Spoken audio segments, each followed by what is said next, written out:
Guys, what is going on?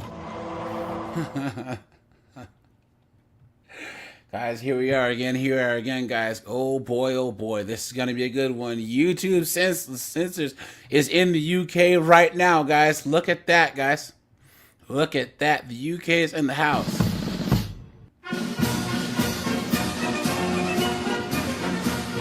And guys, the UK is cooked. It's cooked, and things aren't gonna get much better. They're just not. Michael says the UK is cooked. You look at Lily Phillips, Bonnie Blue. Facts. Yep. He says there's a bunch of beta boys in the UK. Facts. Yep. Mark, what's up, man? Red Door, how's it going? Snowboards here, guys. I dropped the link in the Discord for everyone first. We'll do the first like 25 minutes for people in the Discord, guys. Guys, hit the membership, guys. Thanks for all you guys that are members, man. I appreciate that. One thing. This, guys. Let's see.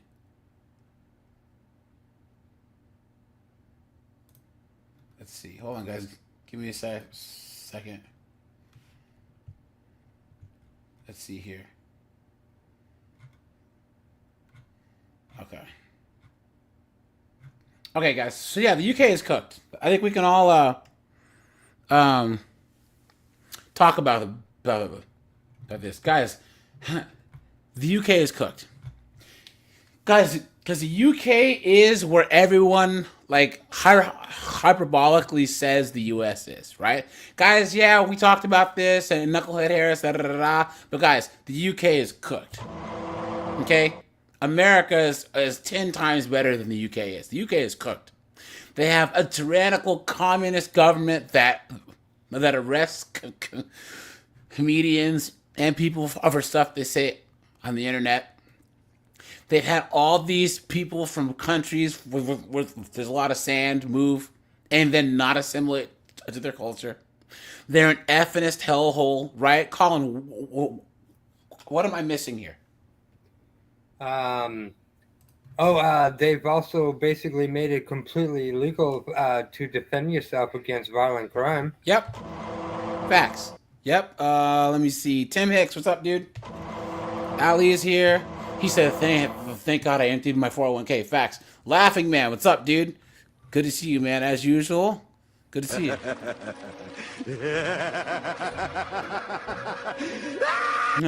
Steve, what's up, man? David, what's up, man? Oh, yeah, Canada's there. Guys, we're going to do another Canada stream. I know there's a lot of Canadians, guys. I actually might do that as a daytime stream. And, guys, I want you guys to call in. I'll let you know. Laughing Man's a new member, man. Thanks for that. Appreciate that, my friend. Thanks for that.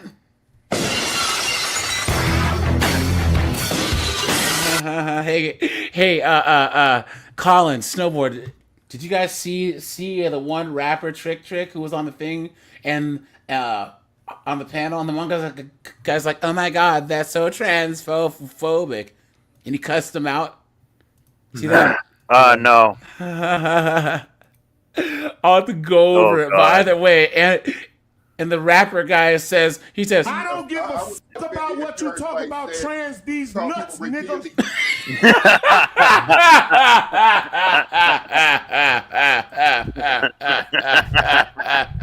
Man, you know what? Look, hold on.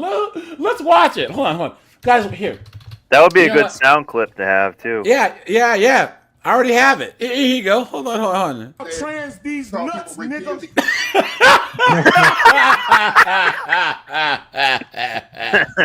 Guys, here you go. Guys, you all know how I go off on tangents, right? Here you go. Let's see. Here it is. The N-word. Right. You endorse the guy. Oops. Yeah. I introduced him. Check. What happened? The N-word. Shut the f up. Talking to these babies about what? So look. I don't support. So this rapper here, he's an old school Detroit rapper. I don't know of him. I just know him from this. but they had them on this show, and they had, of course, the only black guy on there other than him is some LDHD TV goofball, right? Jayla's here. What's going on? John, man, hey, buddy. You know what? Here, I'm gonna drop the link. Any one of you Brits who wants to come up, guys, here, feel free to hit the StreamYard link, and I would love for you guys to call in, because guys, put a 1 to support all of our British brothers over there. You know what I'm saying? You know? Because, guys, they're cooked. Steve, what's up, dude? Good to see you, man. Good to see you as usual. Good to see you, my friend. I'm as mad as hell, and I'm not going to take this anymore. Let me see. Tall Starlight's here. And guys, I'm trying to enjoy these lives while they're small enough to where I can say hi to all you guys, you know? Because when there's like one day, I'm telling you, there's going to be one topic that's going to hit, and we'll have like 500-600 people in here, you know? So, but guys, so yeah, any of you Brits who wanna, I know it's late there. It's what, 3:00 in the morning or something there, you know? But guys, hit the button and call in. Let us know. So yeah. So this is a radio show, right? And look at this. Money going anywhere until home is taken care of. And he's basically saying, I voted for Orange Man because of his policies and not knucklehead Harris. Guys, all right. Here, hold on. I'm letting you guys know now. Let me check one thing. Colin, Snowboard, did you guys see the article today? Like a bunch of articles. We're talking about how Knucklehead Harris is still shocked that she lost. She couldn't believe it. No, I didn't. Guys, so you know what? Let me see something here. Let me check one thing, guys. Give me a second. What is this? I went to Detroit last winter. Hmm? And I'll tell you, we were checking out the local radio station. They had some of the hardest rap. It was pretty awesome, and they had some of the most funny radio commercial. It was straight out of Grand Theft Auto. The lawyers, I swear to God, it was the funniest things I've ever heard. I thought it was trolling part of the radio station, but it was legit. It was so funny. Probably either Monday or Tuesday. I'm gonna schedule this daytime live in advance. We're gonna talk about that Knucklehead Harris article. There's 2 of them, and then she's like, hey, and then her and Tampon Timmy, I can't believe we lost. They're seriously being gaslit that night into thinking it's gonna be a landslide. Insane. Anyways, you don't drive a $500,000 car, and your house only worth $100,000. You know what I mean? And it ain't paid for. It's just common sense. It's take care of home first. Why are we financing a war in another country over some NATO shit, and we still got homeless veterans in America? there you go. We still got homeless people. We still have bad water pipes. We still got a million other issues that need to be solved right here in America. We got niggas walking in the bathroom behind women, and it was perfectly damn legal. We got men beating the shit out of women in women's sports, and it was perfectly goddamn legal. Yeah. We got transgenders or transistors or whatever the fuck they are coming in schools talking to children. What the fuck is you doing talking to these babies about what? I agree with him here. School is supposed to be about math, science, reading, and writing. It's not the state's job to teach your kids about sexual morality. It's not the state's job to teach your kids anything. Rizai, what's up, dude? Good to see you as usual, my friend. What's going on?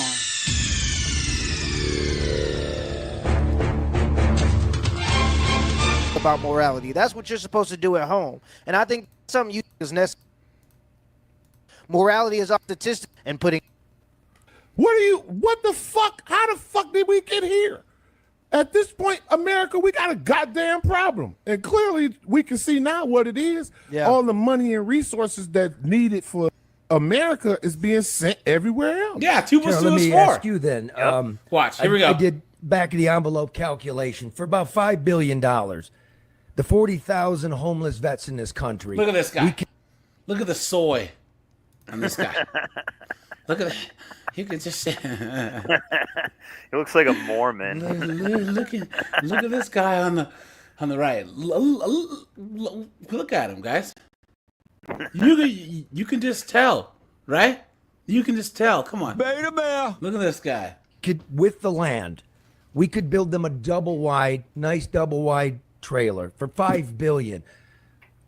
What is Out of this whole conversation, this is the one thing that this goofball is going to focus on. value? You're in Ukraine. What is the value of the Ukraine becoming a constant ward of the United States? Tell us I why. appreciate the question. I'm a little bit thrown back by all the extreme transphobia that I Beta.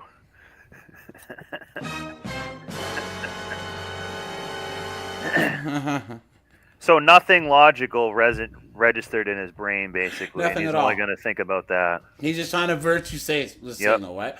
I care about the Transformers. Please, what are you talking about? just I heard. don't give a fuck about all that. Cuz. That's Out he of everything that he just said, he's focusing on the transphobia. But because the man said that he doesn't want men in wigs to come into the schools and try to teach kids about sexual morality and read to kids.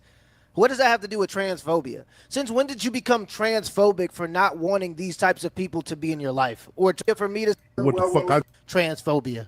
Silly. asked you a question about something else. You ain't got to come back and what the fuck I just said. Well, I find it pretty interesting that you talk about. You just got asked a question and you still talking to me, bro. I answered my question to him.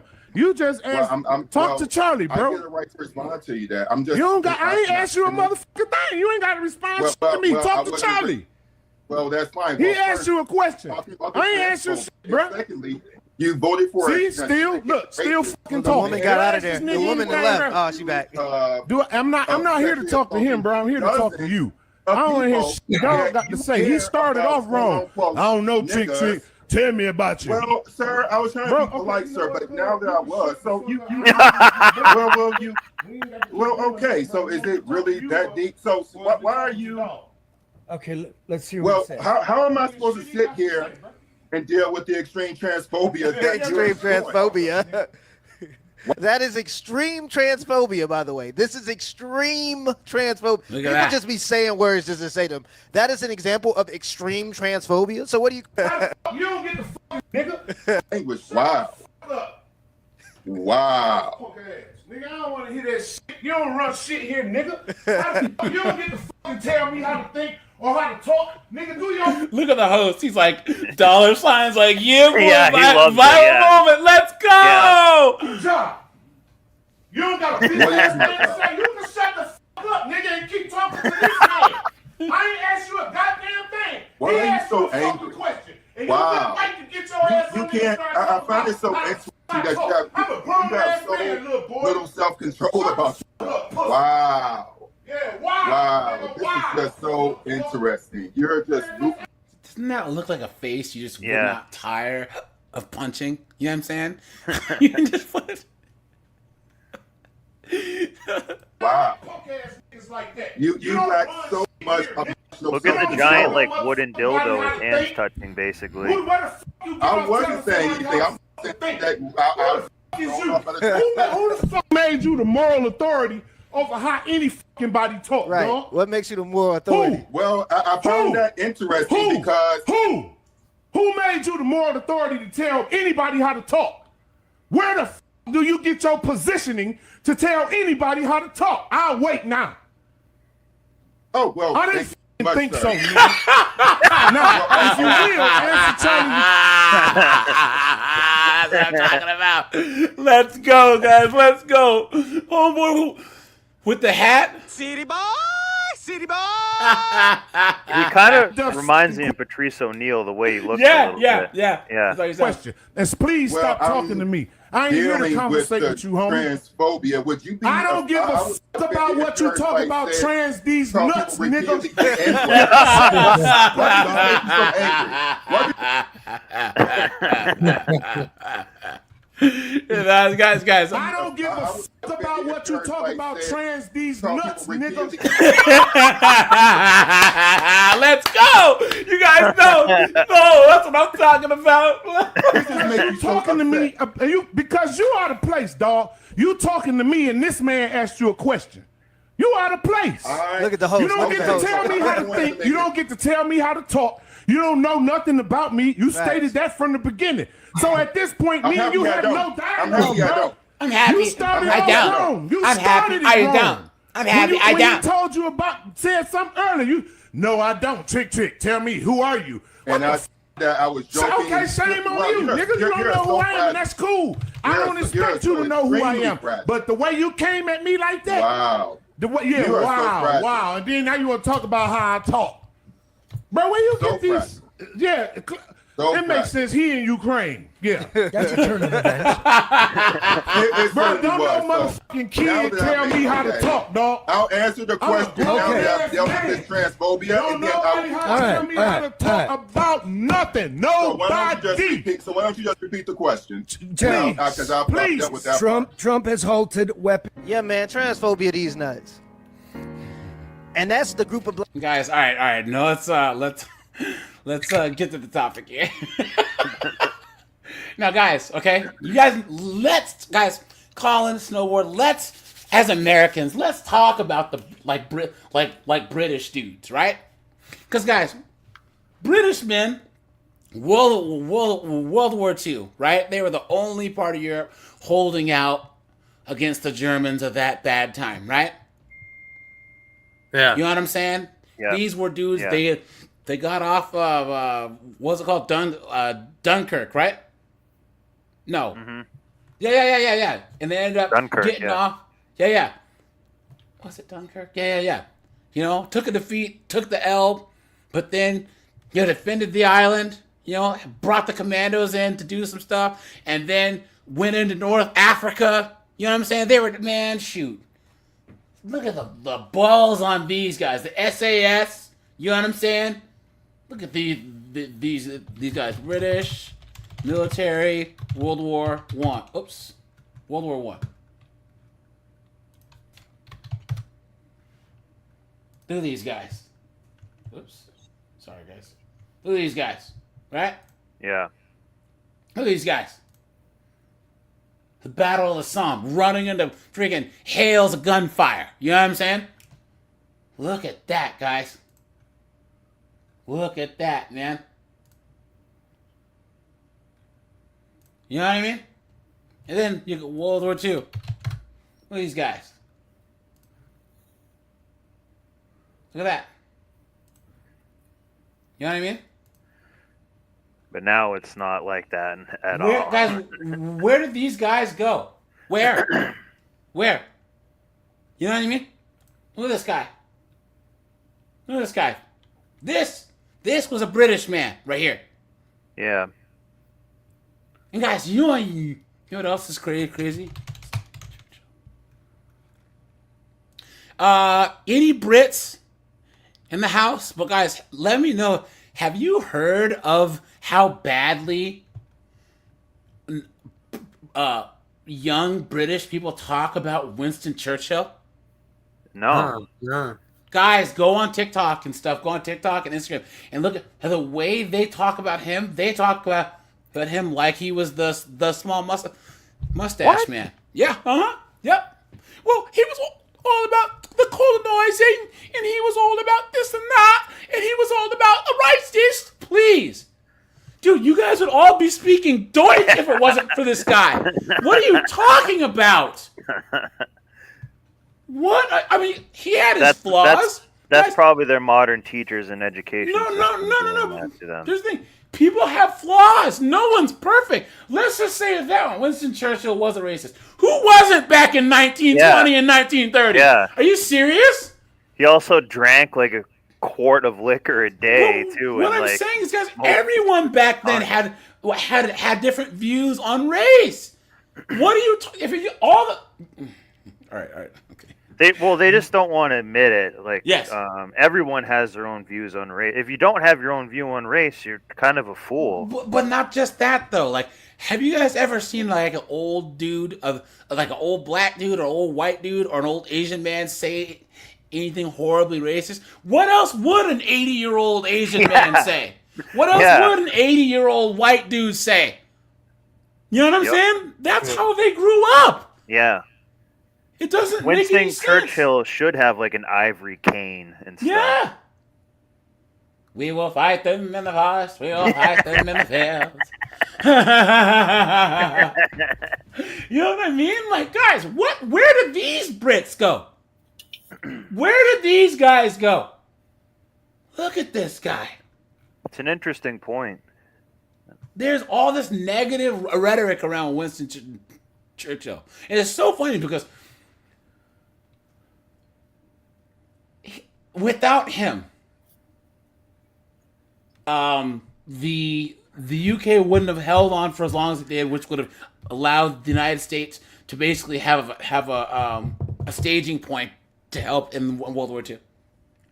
Yeah. You know what I mean? So people nowadays, they're so far removed from practical danger and hardship that the men that stepped up seem like fools because they don't understand what they stepped up into. They don't understand the context. You know what I'm saying? These are the types of people just say, "Oh, well, you know, Colin, he was running by a house and it was on fire, and there was a dog and a baby in the house. So he had to kick in the door and break out the window to get in, and got the baby and the whatever out. But then, like 7 months later, you get sued for breaking the window. Yeah. Did you not forget? It was on fire. Yeah. What is going on? They actually have called Zelensky. Hold on, wait. Third eye. It doesn't look. You can say whatever you want about the guy, but he helped to beat Germany. You know what I'm saying? I don't care if he was friggin' doing whatever. He was in charge of Britain and helped the Allies beat the bad guys. Well, other than the bad guy that we were allied with. But there are times where you gotta be the better of two evils. You know what I'm saying? So people have said this about Martin Luther King. Oh, he was an undercover so. Really? Oh, he cheated on his wife. Good. Third eye saying, I'd argue that Germany should have won. Guys, third eye, that's a rather crazy statement. And I would even go as far as Germany couldn't have won the war. There's no feasible way that Germany could have won World War II. They didn't have the resources, and they didn't have the manpower, and the Soviets had more than enough troops, and America too.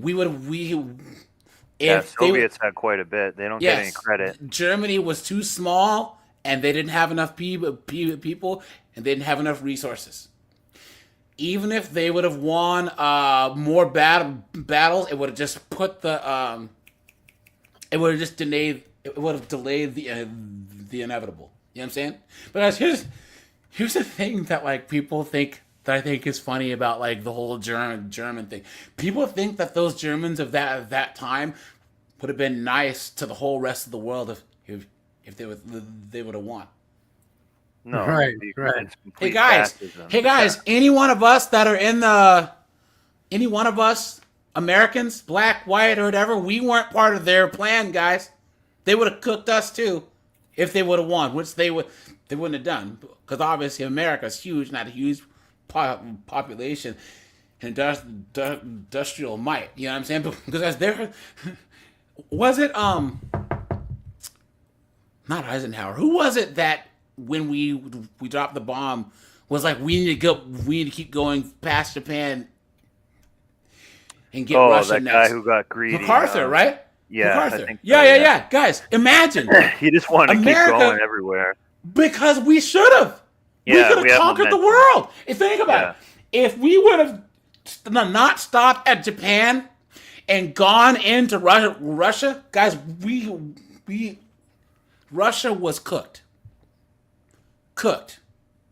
They were spent. They had already spent a lot of time and effort fighting the Japanese in Manchuria. Because, guys, I don't know if you know this, but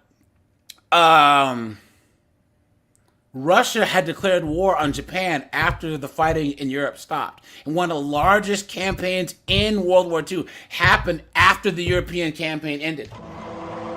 So the Russians moved their whole military might all from like Europe all the way to Manchuria. It was one of the biggest military logistical feats of all time. And nobody ever talks about it. And those Japanese, they said, let's get some. And they were fighting for quite a while. The only time that they laid down arms was after we dropped the bomb. But the Russian military was right there. If we'd have kept going, sent the Marines in, sent the army, we would have beat the crap out of Russia. And been the world's only superpower. Because all through the Cold War, Russia was a house of cards. The USSR, house of cards. You know? So, but yeah. People have this thing where they're like, oh yeah, Germany. Guys, all you white Americans that were American, you guys weren't part of the whole German plan. So I don't know why, especially these knuckleheads in America that believe in this ideology. You guys think that you count? You think that you count, huh? So, anyways, yeah, guys, where did these guys go? You know, troops, World War II, desert. Look at these guys. You know what I mean? Look at these guys. Where did these guys go? How did the UK turn into a nation with an average man? Beta male. Yeah, how? How did this happen? And guys, what's the biggest... Third Eye, please don't type the name of this book in the chat. Guys, please, all right? I know we're talking about history and these people of a certain time period, but guys, please don't type this in the chat or they will take the stream down. Don't put the mustache man's name. Don't put the name of the book. Don't put any of that, guys. We have to code our language, please, you know? So, here we are. Even the Falklands War, right? Where Argentina had the Falkland Islands. Falklands War. And here we go. 2nd of April to 14th of June, 1982.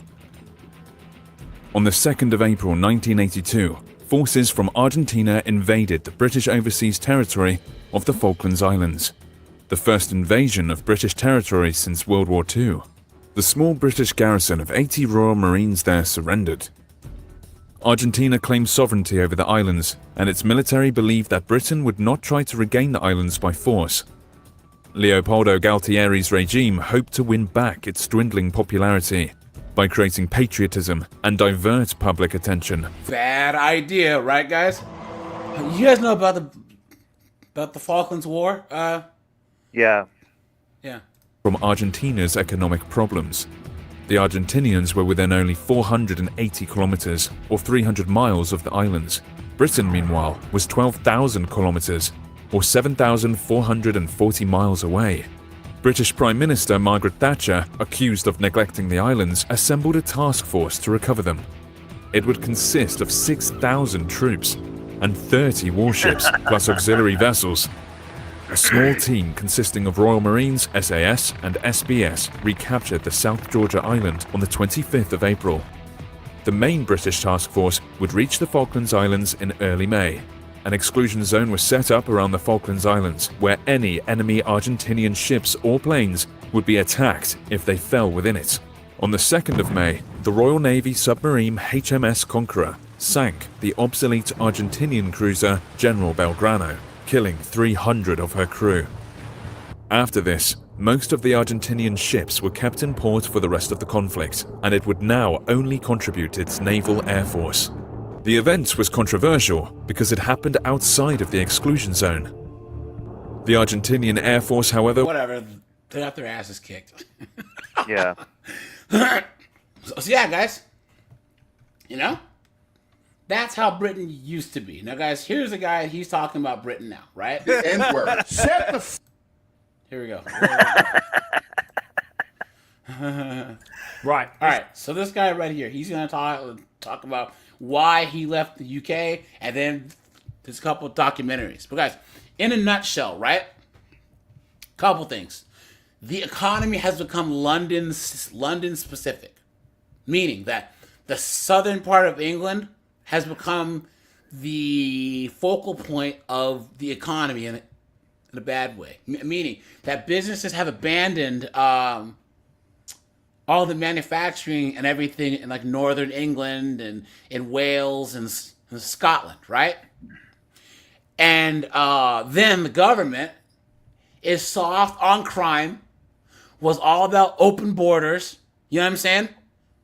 So it's a big joke. It's a big joke. It just doesn't make any sense why this has been allowed to happen. You know? This is a bit of a different video, not very easy for me to make, so I guess I just have to go in with the main point of I've left the UK. The UK is not a nice place anymore. It's not a nice country anymore. I don't want to be there. And on top of that, I got arrested when I was in the UK, which I will go through in this video and I'll explain. And it kind of messed up a lot of my plans. It messed up a lot of what I was doing. And I've left because I can't be bothered with the UK. It's not a nice place. So let me just go through, I guess, starting everything from the beginning. Okay, so I've not liked the UK for a little while. I mean, I'm sure anyone who lives in the UK knows that in the last 5 years, it's just been getting worse and worse and worse. It's kind of just been becoming a police state where you get fined for doing everything, like anything you get fined for, and there's more and more regulations that get put in that are just there to inconvenience you. Like more things you need to pay for, more things that are just added, roads that are closed, stuff that's just added to inconvenience you. And the reason why is because there's somebody's job who their job is to add regulation, right? And if they've added all the regulation, they've put up all the cameras, well, they're going to lose their job. So they need to convince people that there needs to be more regulation and more cameras so that they can keep their job. And because that's a thing, it just means that it's a never-ending cycle of regulation. On top, guys, this model that he's talking about, it's the same with all the wokey wokes and these non-profits and these BLMs and all these knuckleheads. Yeah. Guys, they can't they have to keep this perpetual victimhood mindset going so that they can, the National Organization of Women and all these, they make hundreds of millions of dollars every year. The whole point of these types of organizations should be to accomplish something, then close it. X amount of years, we need to not be around. Yeah, we need to basically work towards our own demise because we're solving this problem. But guys, do you ever think that the National Organization of Women is ever gonna actually have a set goal and a time frame of when they want to do anything? No. So, guys, here's the thing: anyone who actually thinks that Germany should have, come on, right, guys? The United States is the greatest country on God's green earth. We have our problems because I dare anyone to ever, I mean, to even come up with any country that's close to being as good as ours. For everyone in it. You're better off homeless here than in most places in the world. And for as far as the developed world and the first world goes, the United States is whatever in literacy. Yeah, but we have lower taxes, and you can make money and send your kids to a private school. You know what I'm saying? Guys, America is the best country on earth. On earth. And guys, I'm telling you, look at what happened in World War II. I dare any country to mess with the United States. I'm talking directly attack us, man, shoot. But Germany is like smaller than the size of Oregon. Yeah. Totally awesome. No, they're not. China's not catching up. You know why? Because their populations is shrinking. The Chinese were like, we're gonna make all these jobs, yay! And then they actually looked at their census numbers and realized no one's having children. How are you gonna build up an economy if you have no one to work, right? Then you have all these Chinese chicks that are out here. I am woman, hear me roar, in numbers too big to ignore. Not wanting to get married, not wanting to have kids, and then a whole bunch of Chinese dudes are going MGTOW anyways. You know what I'm saying? So, yeah, Third Eye, he said the United States ran out of money in 2 weeks. He wanted to go to war with Iran. Here's the thing, Third Eye, dude, we go to war to print money. Guys, okay. I'm putting my tinfoil hat on. Colin Snowboard, cook with me here, if you heard of this. There's actual evidence that shows that FDR knew about Pearl Harbor. He let it happen. Yeah, absolutely. Because he knew that it would pull us out of the Depression. Yeah. They also know about like Gulf of Tonkin. Yeah. Which is a similar thing, too. That war is good for business. Yep. Totally awesome. He said they have 900 million people. They have over 1 billion people.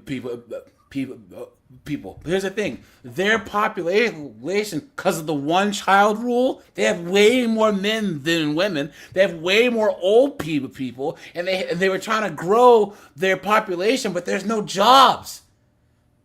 There's no jobs. Guys, go to China, unvarnished and stuff. You see how cooked China is. Once you actually look at these channels that show China for the actually is, they are cooked. Let me see. Yeah, be good. Yeah, be good, man. Oh yeah, be good. You are in the UK. Yeah.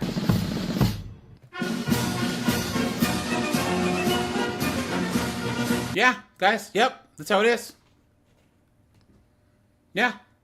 Here's the thing about it. Name is Muhammad. Yeah. Guys, our immigration system, issue is different because we have a lot of Hispanics who come up here and say what you want about them, but their kids will go to American schools and learn English. Their parents might not, or whatever. But then by the time that their kids are 18, 20, they are Americanized. You know what I'm saying? Guys, I used to live in California and in Texas. There's a lot of Hispanics that are like Hispanic Americans. They're Mexican Americans. Hi, I'm Johnny Sanchez. I'm Stephanie Juarez. But in the UK, they have people that come from certain parts of the world that will not assimilate. Yep. They want to turn the UK into their country that they came from. And they are. They are. They basically have done that. Here's the thing, guys. Hold on. You guys remember this? Hold on.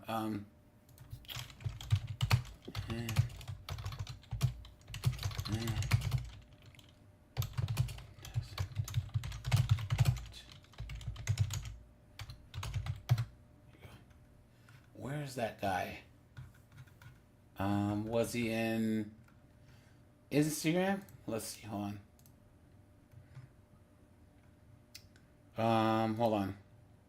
Or are you looking to show the like weekly made the buildings that look like garbage and stuff? There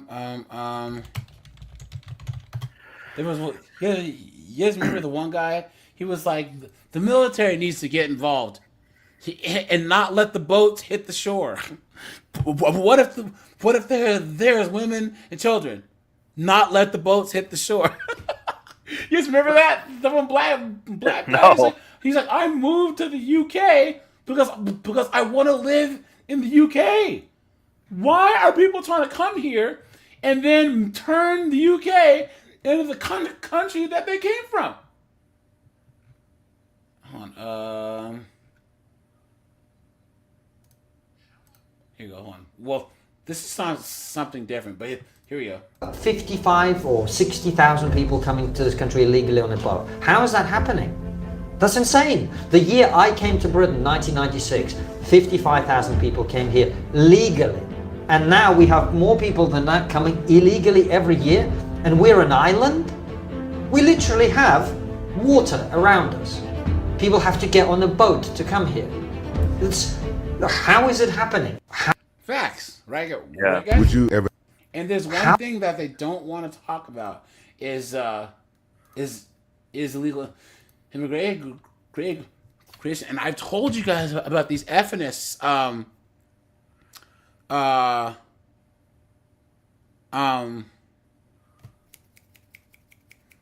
saying, oh my gosh, that 1 minute they were, oh, we're all about immigration, and now they're figuring out in areas where there's a lot of immigrants from places where there's a lot of sun. As soon as one goes into their suburban neighborhood, they hate it. No. There's a there is women being SA'd. Yeah. Because they're third world they live like animals. They don't follow rules and stuff. But it's just because they live in areas where where here you go. Where the channel migrant crisis, they come from areas that are diametrically opposed to Western values. Period. Yeah. Guys, isn't that funny? Okay. Like this is one of the only times where like men and ethnics actually agree. Is like this. We should not have Indian gang rape. Yes. But here's the thing, guys. They asked for this.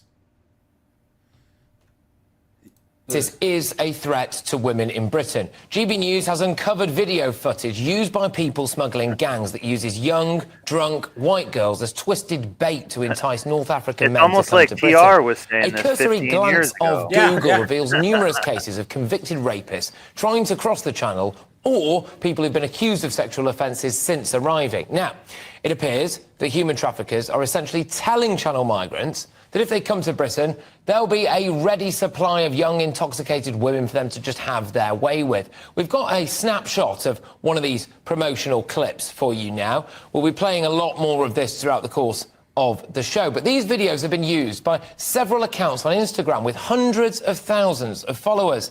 The latest channel migrant figures from yesterday appear to indicate as well that around 87% of those who crossed between January and June this year are men. Some of the images. Yep. And they're not about to become a doctor either. Like they try to tell you. Hey guys, this is this okay. Hold on, you know what? Guys, cook with me here. You guys remember like 7 or 8 years ago when there was like the slut walk and all that stuff? We should be able to wear anything we want to wear, and men can't tell us anything about how we dress in public. Yeah. Right? Yeah. Yep. Well, in the West, we might understand, look, you know, she's the 304, but if these people coming over from these other countries, they think if it walks like a 304, it's a 304. You know what I'm saying? Yeah. This is why we tell women, look, it's dangerous to be out here drunk, to be out here scantily clad. It's dangerous. Yeah. Because we know there's bad people out there. A woman should be able to walk down the street scantily clad and drunk and be safe in the same way that I should be able to walk into a bank and get $100,000 for free. But I can't do it. I can't do it. The risk is too high. But these modern chicks, they want to be able to do whatever they want, say whatever they want, dress however they want, and there not be any consequences. Absolutely. But AJ, you're victim insane. blaming. Right. Please, guys, hit the like button, guys. We have either 100 likes, 10 super chats, or 3 memberships, and we will go to 304 TikTok, guys, as usual. And guys, I will have a couple of daytime lives this week. I'll do my best to let you know when they're gonna be. So, JD, what's up, man? Josh, what's up, man? But be good. Here's the thing. It's not as much to be attracted. It's that there's okay. We all know that most dogs are nice. Oh, but some dogs are just savage animals who need to be put down. Yeah. A small percentage of men, guys, they're just animals. Yeah. They're animals. And this is why, you know what? Cook with me again. Guys, I dropped the link for anyone who wants to come on up. Colin, snowboard. Cook with me here. If you had a girlfriend and she was like, I'm gonna do a knuckleheaded English accent because these actually snowboard. I should be able to go to the club with my friends and dress like a whore, right?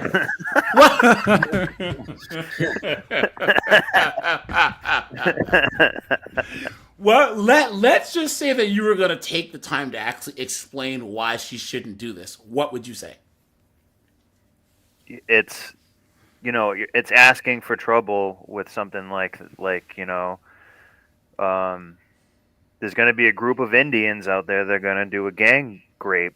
Like, that can happen. But it's not even about Indians. You're just making yourself more vulnerable. But it's just about men, period, though. Yeah. Here's the thing, because my friend's sister, and the same women will be like, this guy's being a creep. Well, it's like, yeah, you have your snatch hanging out, and he's gonna kind of look at it when you're not looking. Guys, like, that's what's gonna happen. When you get into a relationship with a woman, it's just like you buying a house or buying a car. You are responsible for it. That's how it works. But guys, you have to have some authority over something that you are responsible for. You know what I'm saying? Like, I need to be able to decide who rides in my car or who can borrow my car because I'm responsible for the insurance and the upkeep. If I'm responsible for a woman's safety, why is she going to go to an area where people go to hook up, where there's fights and her drink can get drugged. Some guy can follow her into the bathroom. This has nothing to do with race or anything. This is just there's some scumbag dudes out there that leave the house trying to take advantage of a woman. Yeah. And I'm not around? You think that your drunken 304 friends and that one big girl who you hang out with that's always snacking on hot wings is gonna be able to freaking stop this guy from freaking dragging you out of the club and they'll record it and just laugh at it. Ridiculous, man.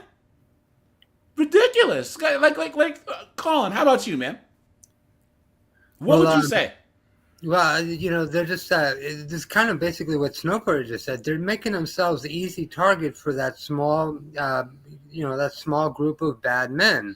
Yeah. I mean, yeah, you know, this is how it works in the animal kingdom. You know? Yep.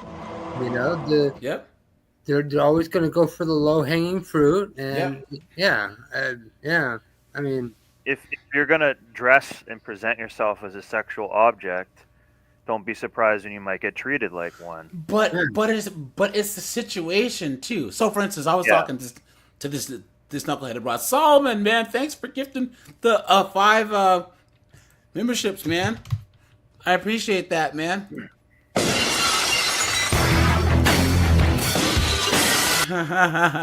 But the problem is, it's hard to explain logic to a woman, so it's like it's difficult. but here's the thing: is that she goes, well, you know, not all girls who go to clubs are there to hook up. I said, but how are we supposed to be able to tell? You're dressed up like a 304, acting like a 304. The girl next to you is. How are we supposed to tell who's who? This would be like Colin buys a GT3 Porsche, right? He drives it around and then he decides to park it on the lot, right? And then when someone on a Porsche lot, and when someone walks up, he goes, hey, that's mine. It's like, all the other cars here are for sale. Why would you put a car that you own on a car lot and get mad when people think it's for sale? Yeah. Women in relationships, guys, put a 1 if you agree. Women in relationships should not go to the club. Yep. The only reason why you go to the club is to hook up. And then I said, hey, I said, why don't you guys just dance at home? Well, there are times where we want to let loose and da-da-da. I said, dance at home. Yeah. I said, or here, go to a gay bar.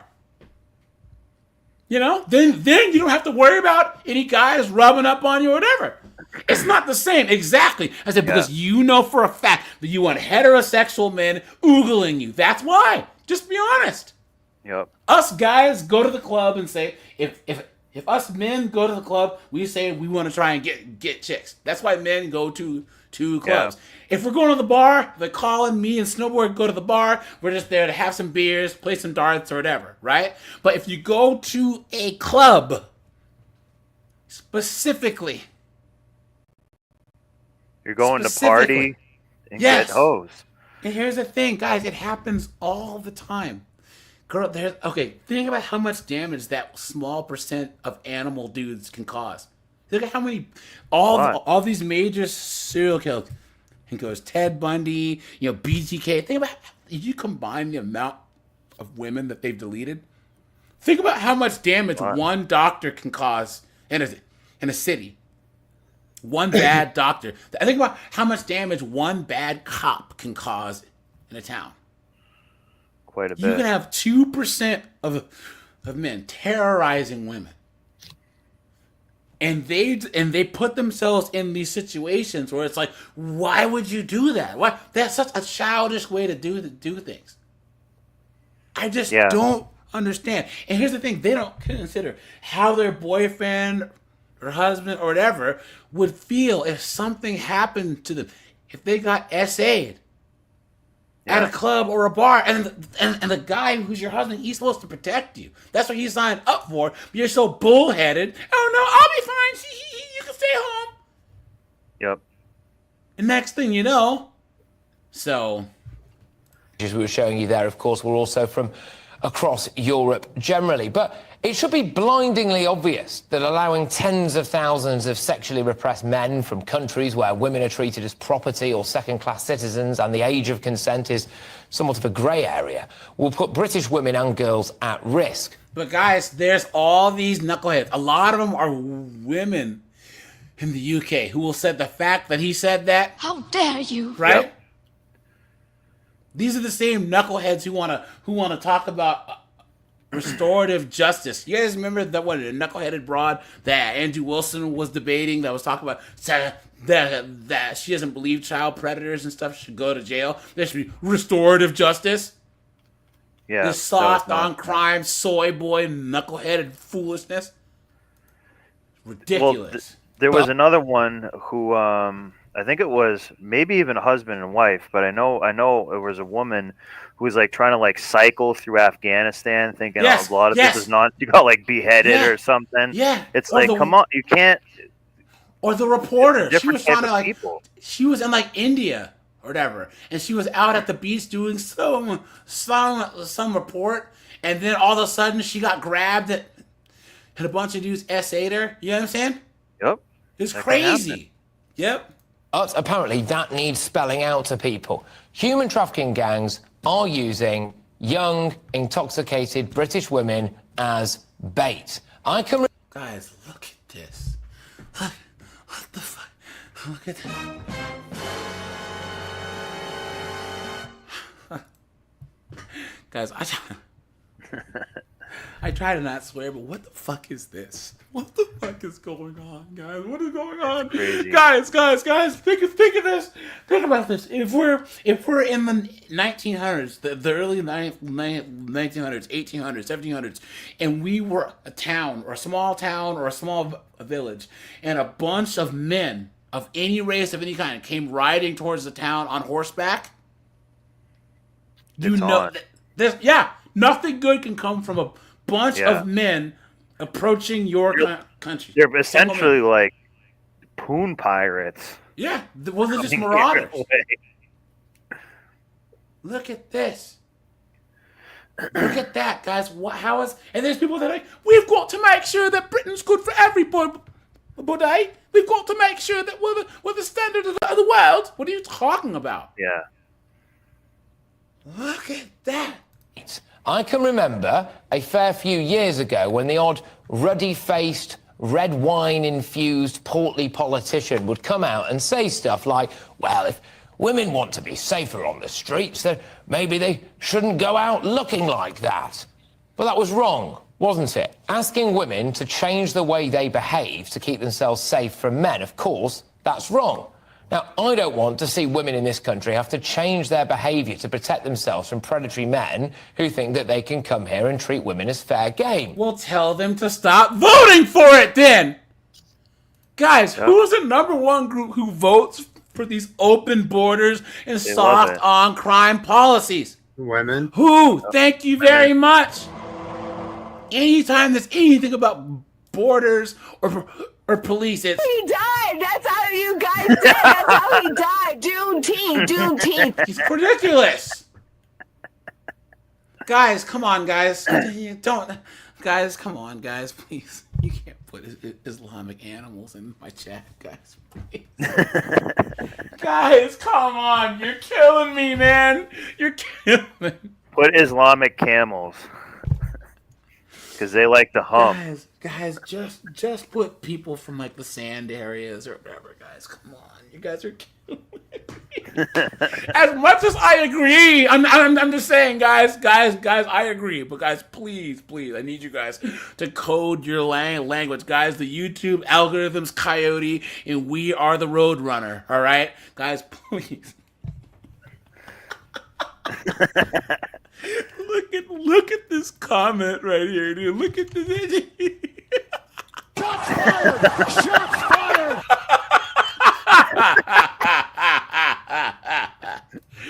Oh no! Look at that. Hold on, guys.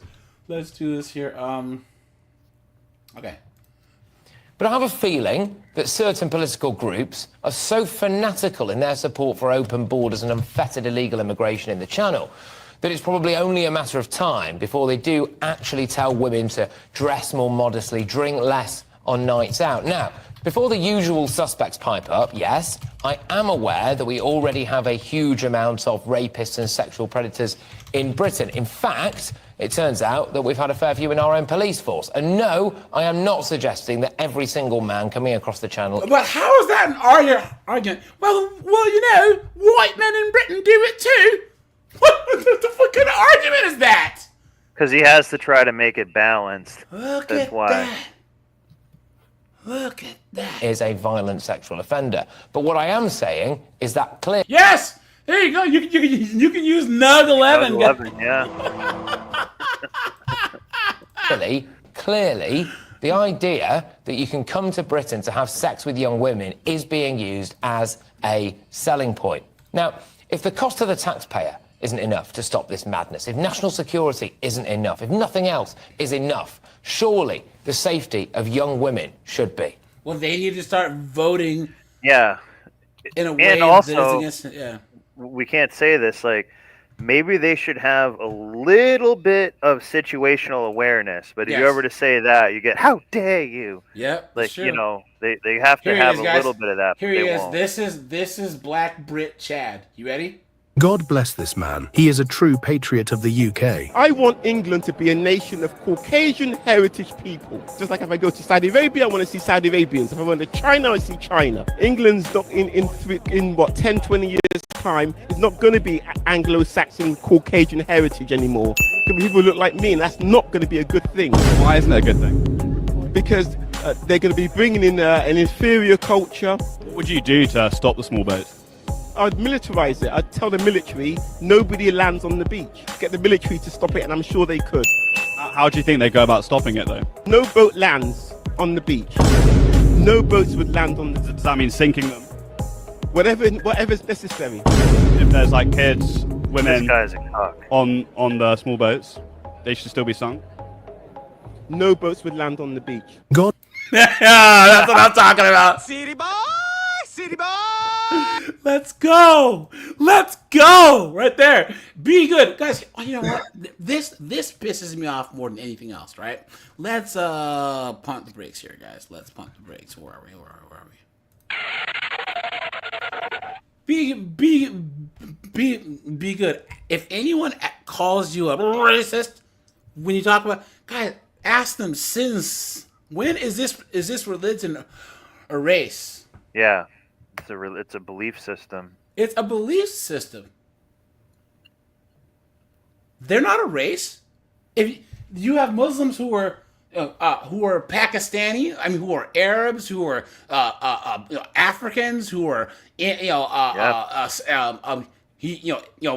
Wherever the Eurasians of the people who are Christians, who are white Christians, and that like they believe in Allah more. Like, that's common. What I'm saying is, people act like it's racist. Oh, dude, no, yes. Oh, be good. Yo, guys, I noticed this a while ago. No, and I got to do a video on this. A lot of the biggest apologists for this religion are these overweight white chicks in the UK. I've converted to Islam, and you don't quite understand what's going on. Guys, who's that one former Hisley? She's a former Muslim chick, and she speaks out against it, and, and she was debating this chick, and she was like, yeah, blah blah blah, and she's like, you converted to this religion in Canada. She's like, I'm from Somalia, where they took a rock and cut my part off. The man in the small boat. Yeah. So don't try and tell me. What is her name? Female anti-Muslim debater.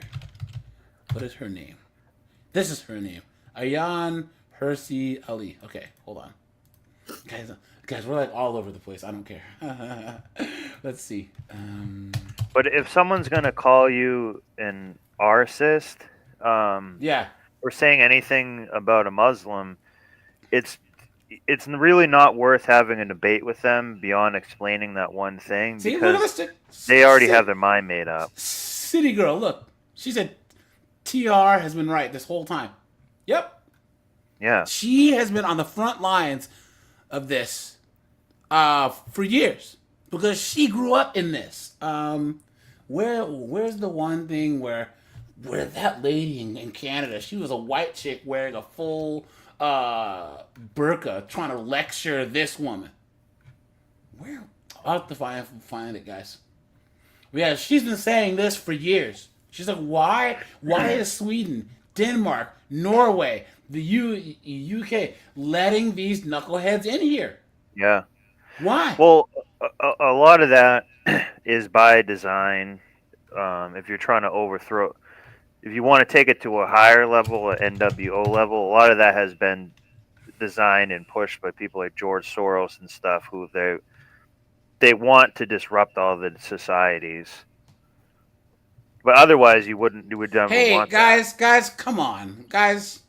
Indian people smell the worst, guys. Really, guys, don't put stuff like that in my chat.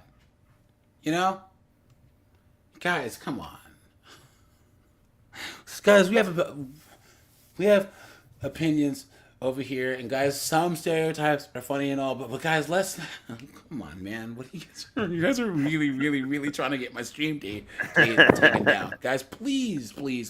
If you want to put it in the Discord, fine, but guys, I need you to please scale it back for YouTube. We're walking on a tightrope with this one. Thank you very much, guys. I can't find it, but there was one where she was What's going on, guys? This knuckleheaded broad who was 1979 and I don't think you quite understand. She's like, no, you don't understand. Okay, here we go.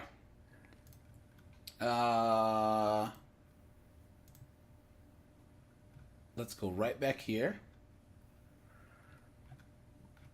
Where was it? Look at this. Counties, a building which used to describe itself as the perfect location for a wedding, but not anymore.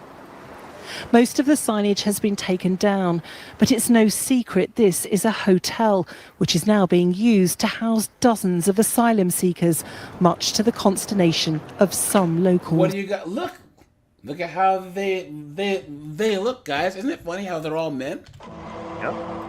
They don't know where they're from, they don't know the backgrounds, they see them in groups of men and just probably feel uneasy. Do you think it's changed the atmosphere in the community? I think, yeah, people, because I speak to a lot of locals in the village, they usually let their kids roam around the village at night, you know, when they play with the bikes. Now some of them are like thinking twice. Mo Tariq is an estate agent. He says the arrival of asylum seekers has caused rent prices to drop. I feel like maybe we should have... John Carlo. He says, I don't understand why many people born in the U.S. hate the country. It's because privilege is invisible to those who have it. You know what I'm saying? Seriously.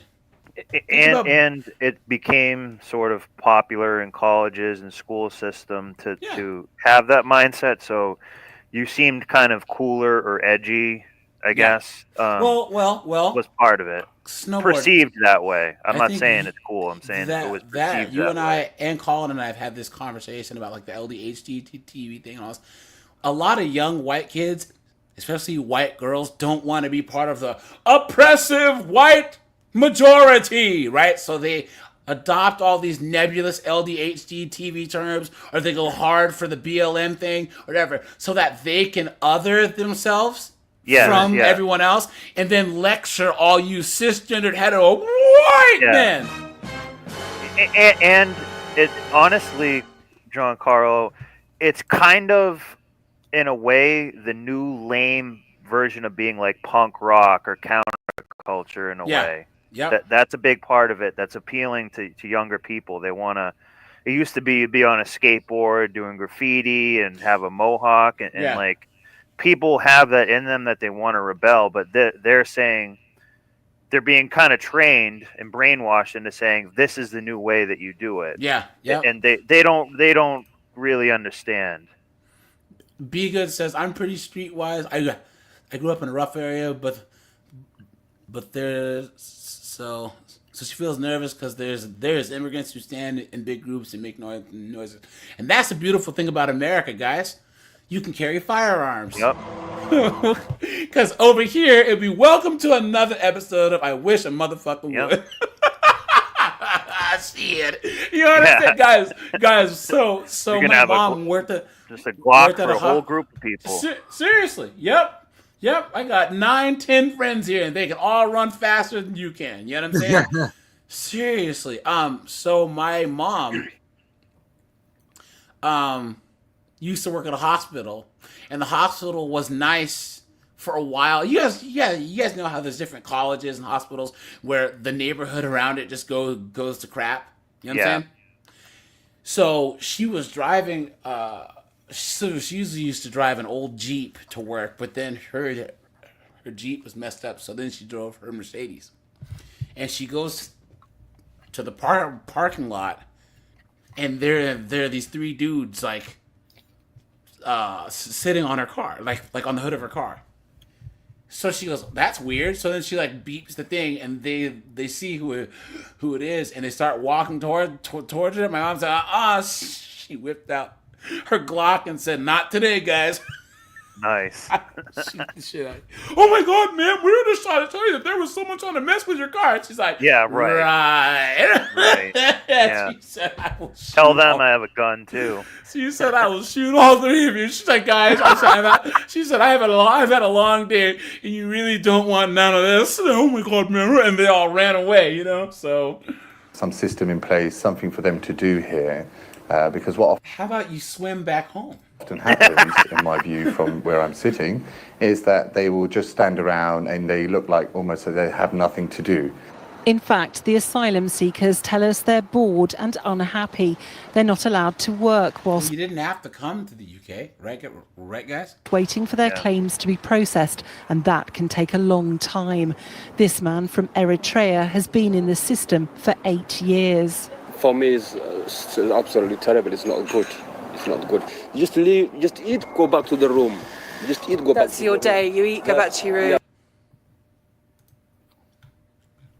Come on. Yep. Right? So leave. See, so he's been living for 8 years for free. With no purpose either. Yep. That's it. That's all day. There's a backlog of nearly 40,000 asylum seekers who've made it to the UK. Their accommodation is costing taxpayers £5.5 million a day. Abdullah is from Tanzania. I'm not happy in the hotel, and I'm not happy in this whole situation about Home Office. Because Home Office, they send me message to grant me about accommodation and support, but they didn't give me enough support. Some people may say that if you're unhappy with the food, you're unhappy with the accommodation, why don't you return to Tanzania? Because Tanzania is a safe country. So when I'm go back to home country, I'm gonna die. They're gonna kill me. Who's gonna kill you? Society and government as well, because I have a problem against the society and government. What's the problem? I'm gay, man. It's not lost on the asylum. I wasn't expecting that. That just came out of left field. Yeah, I wasn't expecting that. The one guy that maybe we could kind of feel a little bad for, who has something kind of legit, is the guy they interview. I am a gay man. Yeah, I think he kind of made that up, though. Well, you know what, dude? I don't give a fuck about what you tell these nuts,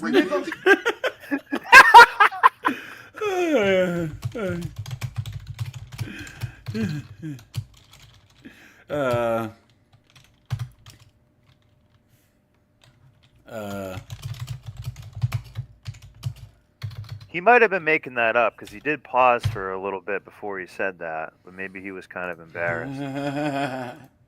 Let's do one more and then we'll see. Uh-oh, guys, this is in Ireland. Look at that. So I come here for by sea and containers, so it's not my family is not able to. You came in a container ship, you say? Yeah.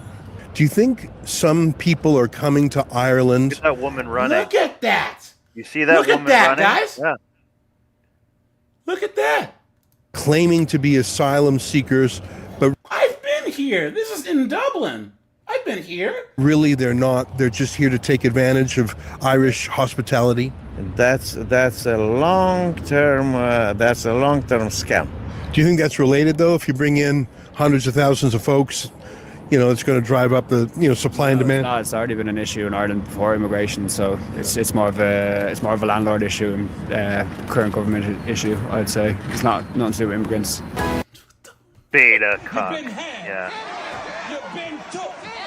You've been hoodwinked, bamboozled, led astray, run amok. Look at this. That Dublin bloke with the sunglasses and the green shirt sums up why my country is in trouble. Yep. Look at guys. How do you even deal with? How would you even deal with like this? Like someone that's this stupid. You know what I mean? Yeah. My interest. I've been here. It didn't look like this when I was there. Boardwalk along the river for people to sit and just enjoy and watch. Oh, look at this Palestine flag. Look at that. Things go by. I saw a tweet, though, that got my interest, that the boardwalk, there are some Irish who like to come and sit, but really it's a meeting place for foreigners who are here as temporary workers or asylum seekers or the unemployed. And I thought, is that true?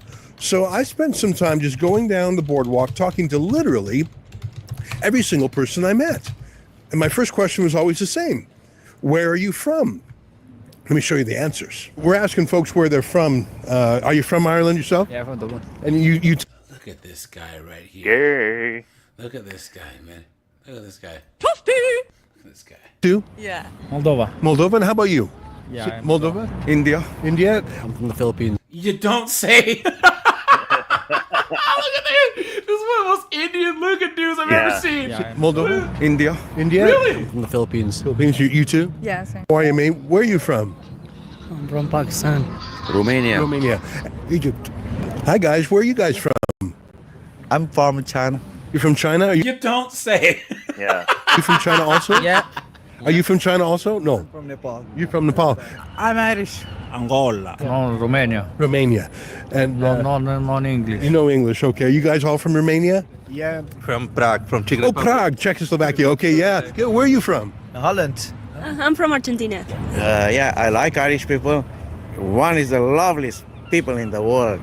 Now, guys, Friendly, nice. let's pump the brakes right here, right? Let's pump the brakes right here. Where am I at here? Now, guys, I say this all the time, guys. The United States is different that we don't have an ethnicity linked to our nationality. Anyone can come here and be American. All you gotta do is take the citizenship test, and and then actually try it and assimilate.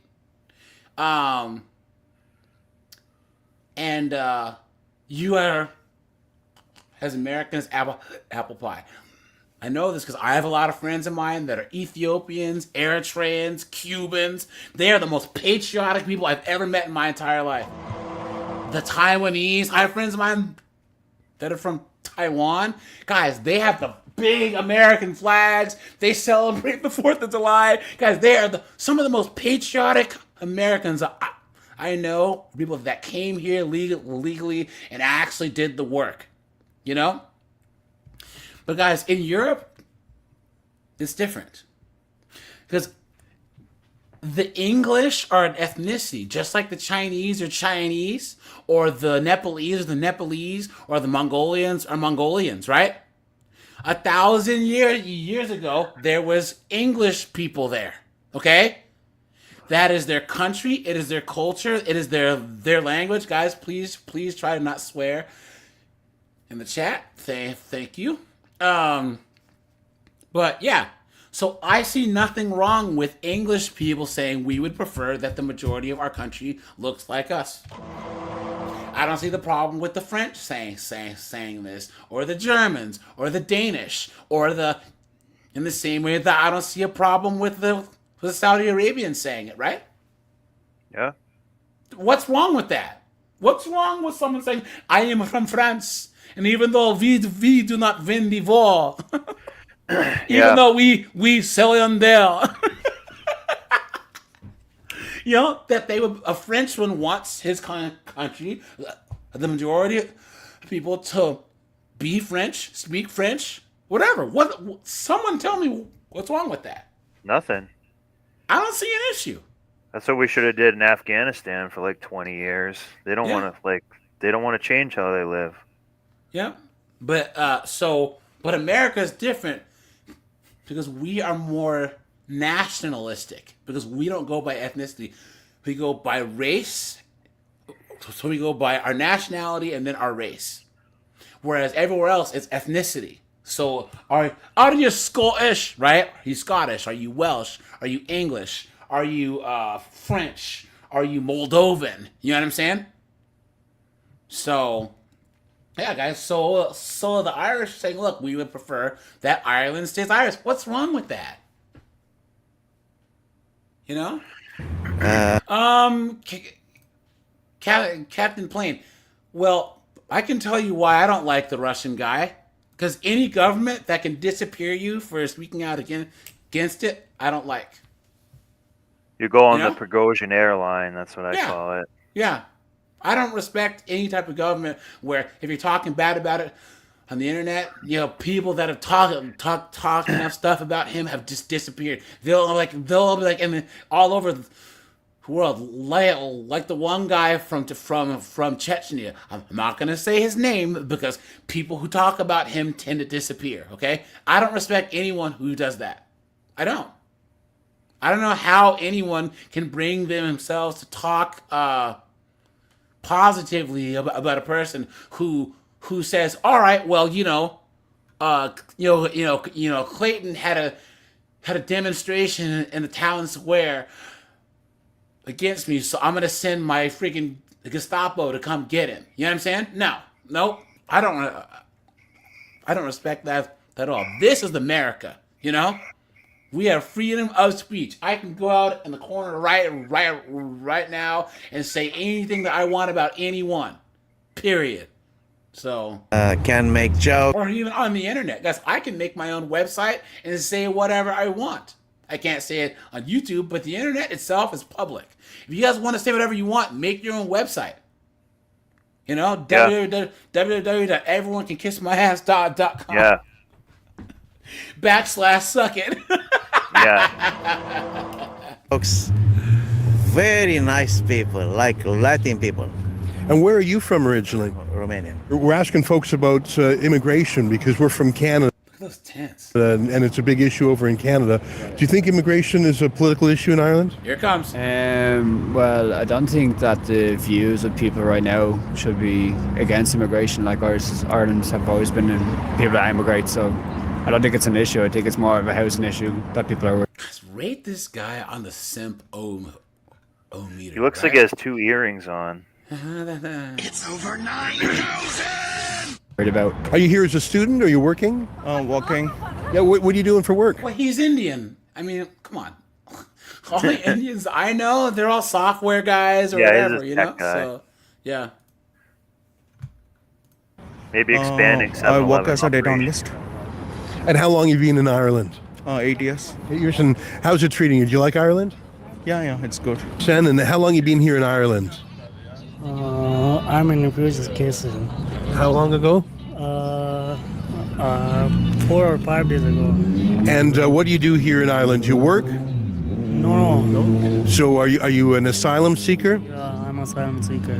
Hans Gruber. He says race became an important identity for Americans because it's the only thing the United early settlers that needed to unite to fight persecution. Hans, I disagree. Race became a factor. Ideology that did. Well, no, there was an ethnogenesis here. Okay? The Europeans who came over here had been here for so long that they had nothing to do with their home countries. So there's an ethnogenesis of white Americans in the same way that I'm a black American. I'm not an African American. I'm black because I have nothing to do with Africa. My great-great-great-great-granddad has never been in Africa, right? So what happens when a certain group of people's in one place for a long enough time, you have an ethnogenesis. In the same way that there's Croatians in Brazil, where they're not Croatians anymore. They have a different name because they've been so far removed from Croatia. In the same way that there are those Welsh people, those Welsh Argentinians, right? They have nothing to do with Wales anymore, but they have a different class. They could call themselves a different ethnic group than the Welsh, right? So black and white became distinctly American concepts because of our status, because of our disconnect from here. So if you look at like a snowboard, what's your family's background? Ukrainian, actually. Okay, so you can't go to the Ukrainian back. Hey guys, I'm Ukrainian. Like, no, you're not. You're American. Hell no. Yeah. So so that's where the term white comes from. The actual concept of whiteness. Everywhere else in the world, other than Canada, the United States, the UK, and Australia, are homogeneous societies. There's an ethnic majority in charge. Yeah. It's not the same thing here. I am black because I'm not Nigerian. I'm not Jamaican. I'm not Senegalese. My great grandparents were slaves and had nothing to do with Africa. Therefore, there was an ethnogenesis here of a new ethnicity that came here. In the same way, all right, Brazilians, right? Brazilians, the Portuguese came, they conquered Brazil, right? And then now the Brazilians are an ethnicity. They came from the Portuguese and the natives, but there's an ethnogenesis that happens at some point where there's a new identity that's formed. So for some reason, people will conflate ethnicity and nationality and race, you know? So. And how long have you been here in Ireland? 2019. 2019, and are you working or are you disability for the moment? Of course you on are. disability? So you're getting just getting high all day by the water. Look at this guy. A disability for a country that he just got there. What an absolute joke. You're a bum. Look at this guy. Get a job. You're a bum. What are you doing? Ability. And how long you been here in Ireland? Long time. Long time? 5 years, 10 years? 20. 20 years. And why did you come to Ireland from Egypt? To work. And how's that going? Very good. Are you working now? Not now, not the moment. Of course not! Yeah.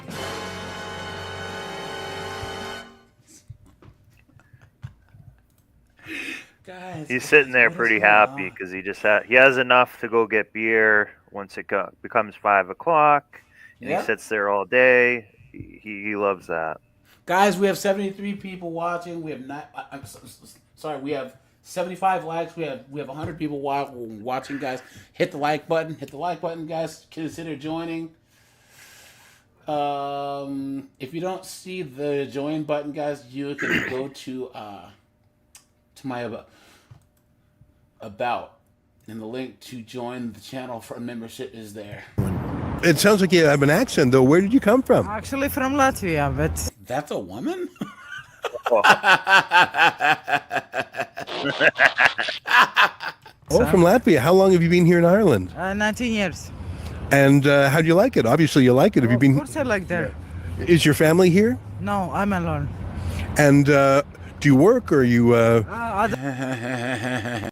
the moment, I don't work. No. Decade. Of course she does, guys. Y'all want to ask me what I'm doing? Yeah. I'm outside home. I work at Hoeing. Y'all want to know what company I work at? I work at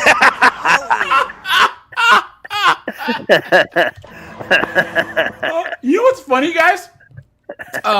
Here. Third eye. Thanks for bringing this up, dude.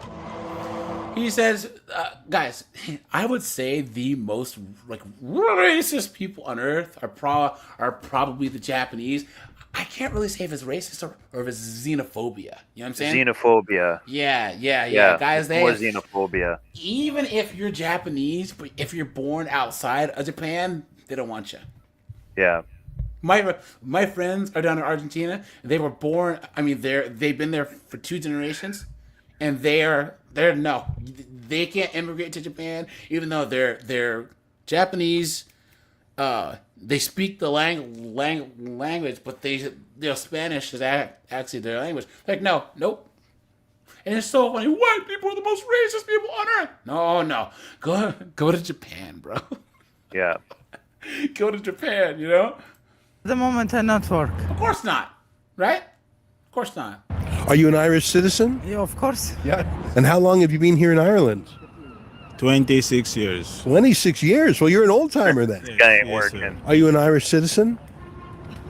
Yes. You've applied for citizenship? No, he's not. No, he's not. Now, guys, here. Guys, let's take a little break, all right? Guys, let's do this, okay? Let's play a game of Is This Racist, okay? You ready for this? Guys, have you seen this clip going around? Matter of fact, no, I'm going to start a poll, guys. I'm going to start a poll.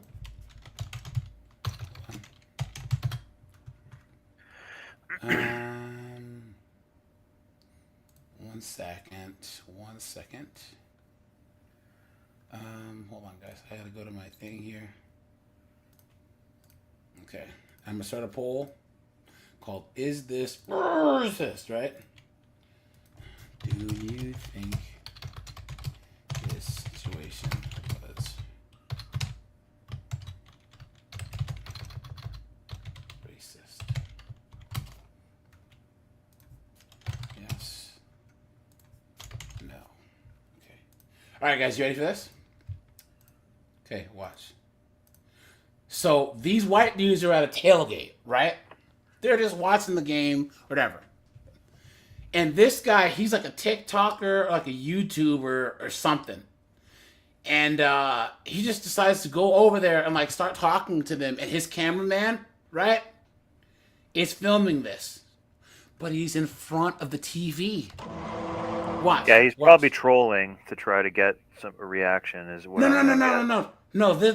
So they're having an honest conversation. But watch. Guys, I can tell, like, talking to you right now, that you're a good dude. Thank you, bro. And like, just like you're like, no matter what you do, even if God forbid this doesn't work out, you're gonna be fine. You're gonna be a good dude. Thank you, bro. Yeah, that means a lot. Alright, so like, let's say we are gonna watch one of your videos tonight. Listen to that. This guy, watch. What you say, bro? Yeah. What's your favorite one? Right, maybe. See, he says, "Move. Can you move to the right, maybe?"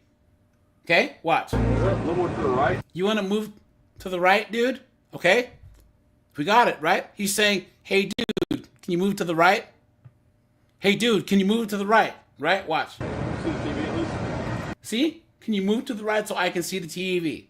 So all these guys sitting in these chairs set up this tailgate so they can watch the game. So, and this guy came over to do his little street interview fine. But watch. Yeah, this is our tailgate, so we're going right so I can see the fucking TV. Oh shit! Hey, bro, you don't gotta talk to him like that, bro. He didn't. I'm just saying, maybe. Hey, can you just move, bro? Please. No, hey, bro, it's okay. Just move. He doesn't mean like. It's okay, move, but I don't mean to be a. no, but I know, but you understand. Why is he apologizing?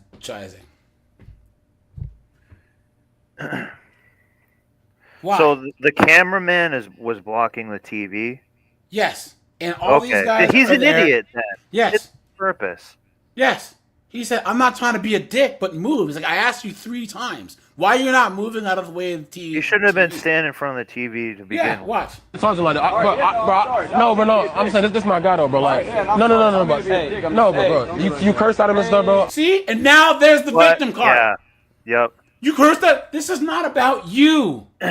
This is not about you, and guys. This is why these young guys act like women. Where these 304s where they want the situation to adapt to them, and they don't want to adapt to the situation. Watch. Hey, we're good. All you had to say was, "Hey, bro, can you please move?" This is respect, bro. You know what I'm saying? Hey, this is disrespectful. He don't mean it like that. Is he drunk? See, and now is he drunk? Who are you? Who are you? He's not wrong. Even if he is, who are you? Yeah, this. What are you talking about? This what is the race card? Was like a troll setup. Is what they're really doing. Is he drunk? I don't know, but maybe. I just don't like disrespect, bro. He can talk to me like that. Don't talk to him like that. Why? He asked him 3 times. He said, "Dude, move." Look at this. Doing his job. Hey, we're good. Hey, let's just respect each other, bro. For sure. I'm not trying to be. Less respect. And now look. Everyone's got to get up and heat and hoot and ha.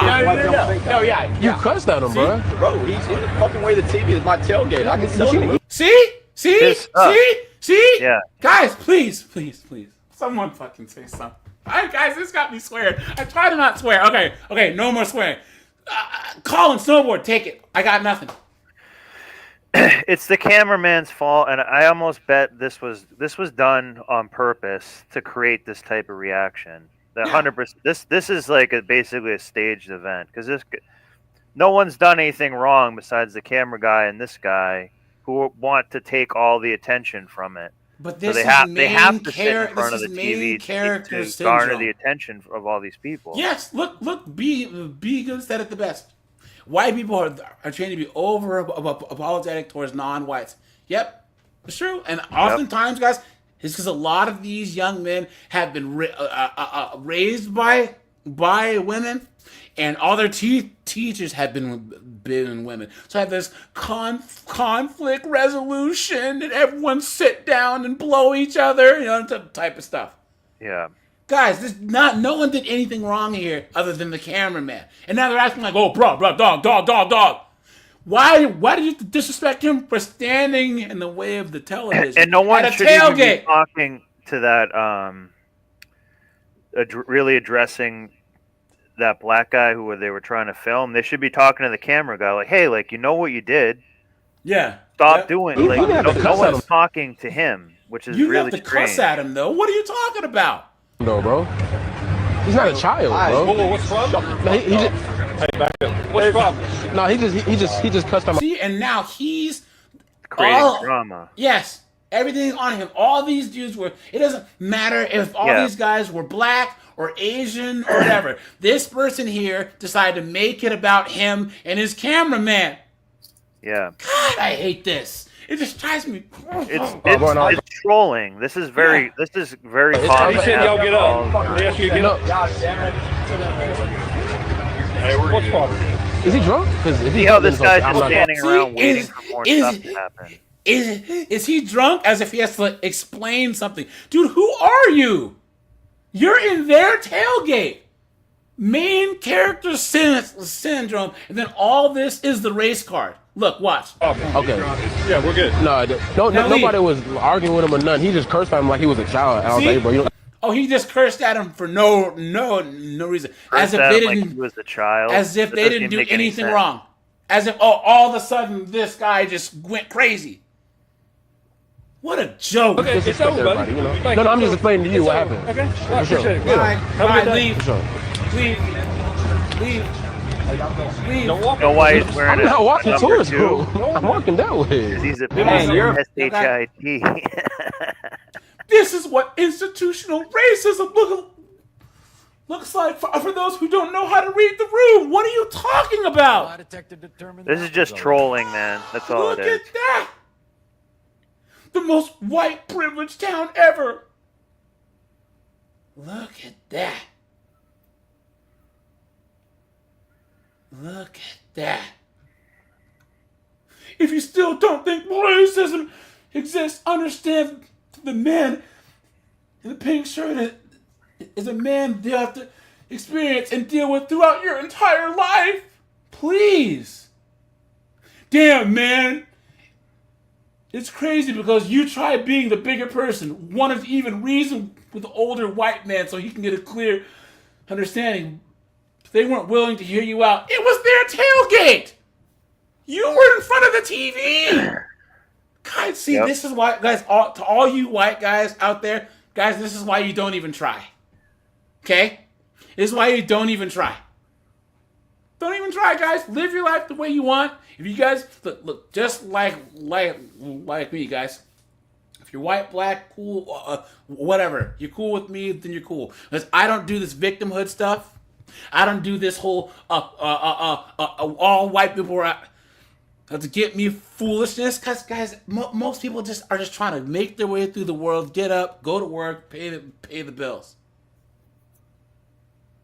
Look at that.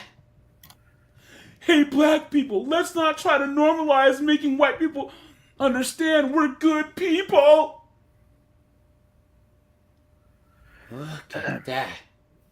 Being around these types of people never turns out good.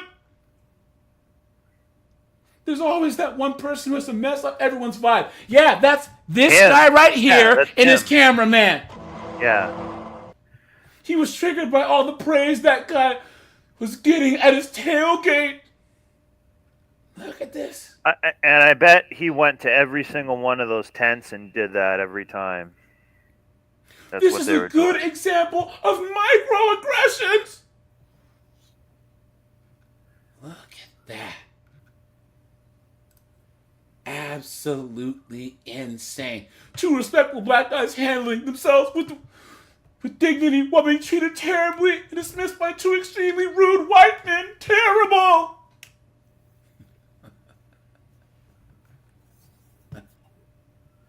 Guys, this is what's going on in America. And this is why things need to go back the other way. You know? This is why things have to go back the other way. This is why blacks, whites, Hispanics, who have some damn sense, this is why, guys, we are going to win. Guys, a coworker of mine was like, oh my God, as a black woman, I feel so scared to go in parts of America. I was like, I've been to almost all 50 states.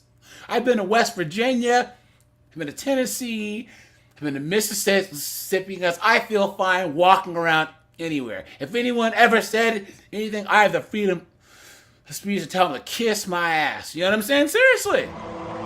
You are better off in rural, redneck Mississippi than the south side of Chicago. Oh, yeah.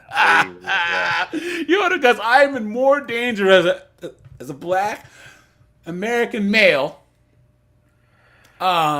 in parts of St. Louis and Philly and Chicago than anywhere that's 100% white. Ridiculous, man. That's why, guys, when I bought my house, I made sure I drove around to make sure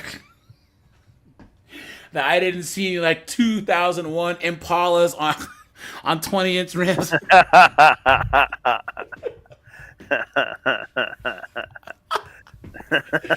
know what I'm saying? No, Yeah. I didn't see any foolishness, man. Yeah.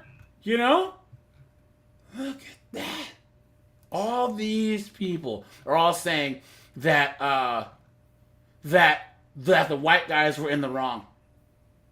White people don't like black people. They tolerate us, guys. You know what? I would say this. Sometimes, yeah. Sometimes that guys, is true.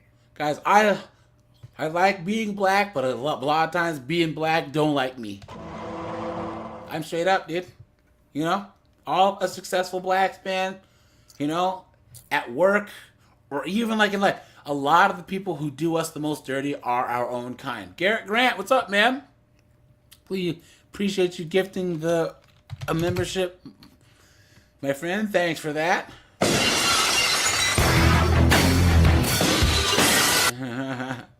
And then, of course, Garrett Grant's here.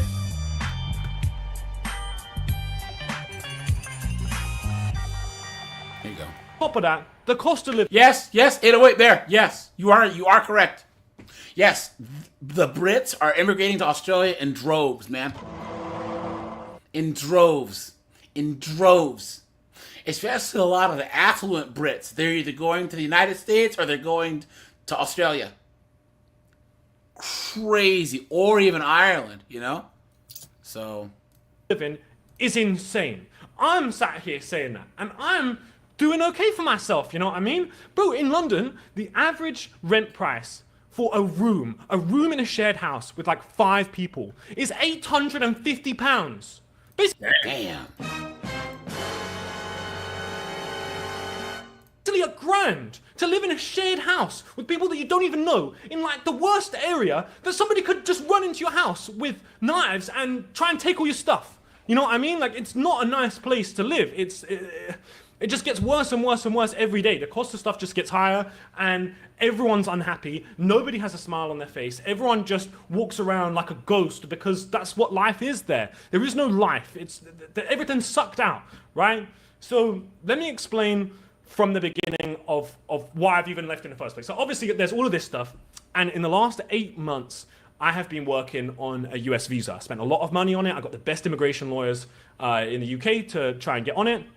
Obviously, due to the nature of my channel, it like pretty much makes me inadmissible for any US visa. Now, the medical side of things and also the media side of things kind of changes that. So that's why I tried to hire the best. I don't know what type of content this guy does. I don't know. I don't know if he's like an IRL streamer or I don't know what, but immigration lawyer ever, so that if there is any chance that I could ever get a visa, this is the way that I could do it. So I've spent a lot of money on this. I've spent the last 8 months of my life on this, and my visa interview was supposed to be in like 3 weeks' time. Okay. Now, I got back to the UK recently and I got arrested. Now, to go even further back than this, I got arrested 3 years ago for drug driving. Now, I have a prescription in the UK for cannabis. I got pulled over. They didn't believe that my prescription was real. They swab tested me. They drug tested me. Took me to the station. Then did the blood test. Sorry, and then said, "We're taking away your license." Yeah. I got a lawyer to contact them to prove my prescription. Got NFA'd before it even went to court, and I kept my prescription. Now, you would think that because I have gone through this before, it's all on file, it's all... Is smoking weed that important? I just don't understand people who get arrested for pot. You know what I'm saying? Why? Maybe it's because I don't smoke pot, but I just don't understand why it's worth, like, ruining your life. Well, weed is some people's entire life and identity. I was gonna guess this. I mean, this guy's wearing the weed shirt, green hair. Yeah. For a lot of people, that is it is very important to them. It is their life. Steve, thanks. It's actually a big problem. For gifting the membership, man. Appreciate that. Yeah. Well, I think that people use it as a coping mechanism. For sure. You know what I'm saying? Oh, yeah, be good. Oh, man. There was an article saying, like, dude, they're making a system, where white Christian men are basically going to get cooked. Like, officially cooked. We all know it's legal to cook white men in the UK more than anyone else. I have to find that video, but man. All on record, it's all been done before. You would think that that means it can't happen again, right? All right, guys, let's see. The poll. I'm going to end the poll now, guys. So 80% of you guys said that that's not racist, right? Good. I'm glad my comment section has some sense. Let's see. Hold on. White men in the UK will be judged by courts harshly. Let's see. Here it is. Oops, sorry guys. Component to what is happening with the British law. We now have a two-tier legal system, James. Oh, yeah. Wait for it. Whereby white men will be treated harsher now under British law, James. Well, yeah, it's D76, right? Okay. When it comes to blacks and whites, right? There's a small group of vocal blacks that ruin it for all the rest of us, right? And in general, blacks do tend to like segregate to certain parts of town, right? The issue is, guys, we have a small group of vocal blacks and whites who just ruin it. Guys, most blacks and whites get together and hang out just fine. You know what I mean? I'm black. I grew up in a predominantly white area. I have a lot of black friends who, successful black friends, and they just, go to their white friend's house or whatever. But there's a small vocal group, usually B-dubs, right? Who want to talk about Jim Crow and slavery and right? Which is why you see a lot of black men don't buy into this stuff. You know what I'm saying?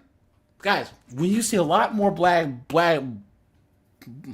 men who are either who are either independents or Republican, they're walking away from this woke knucklehead foolishness, right? And when you do that, guys, when you free yourself from this black community foolishness, and you realize that people are people, that's when most black people wake up and they're free.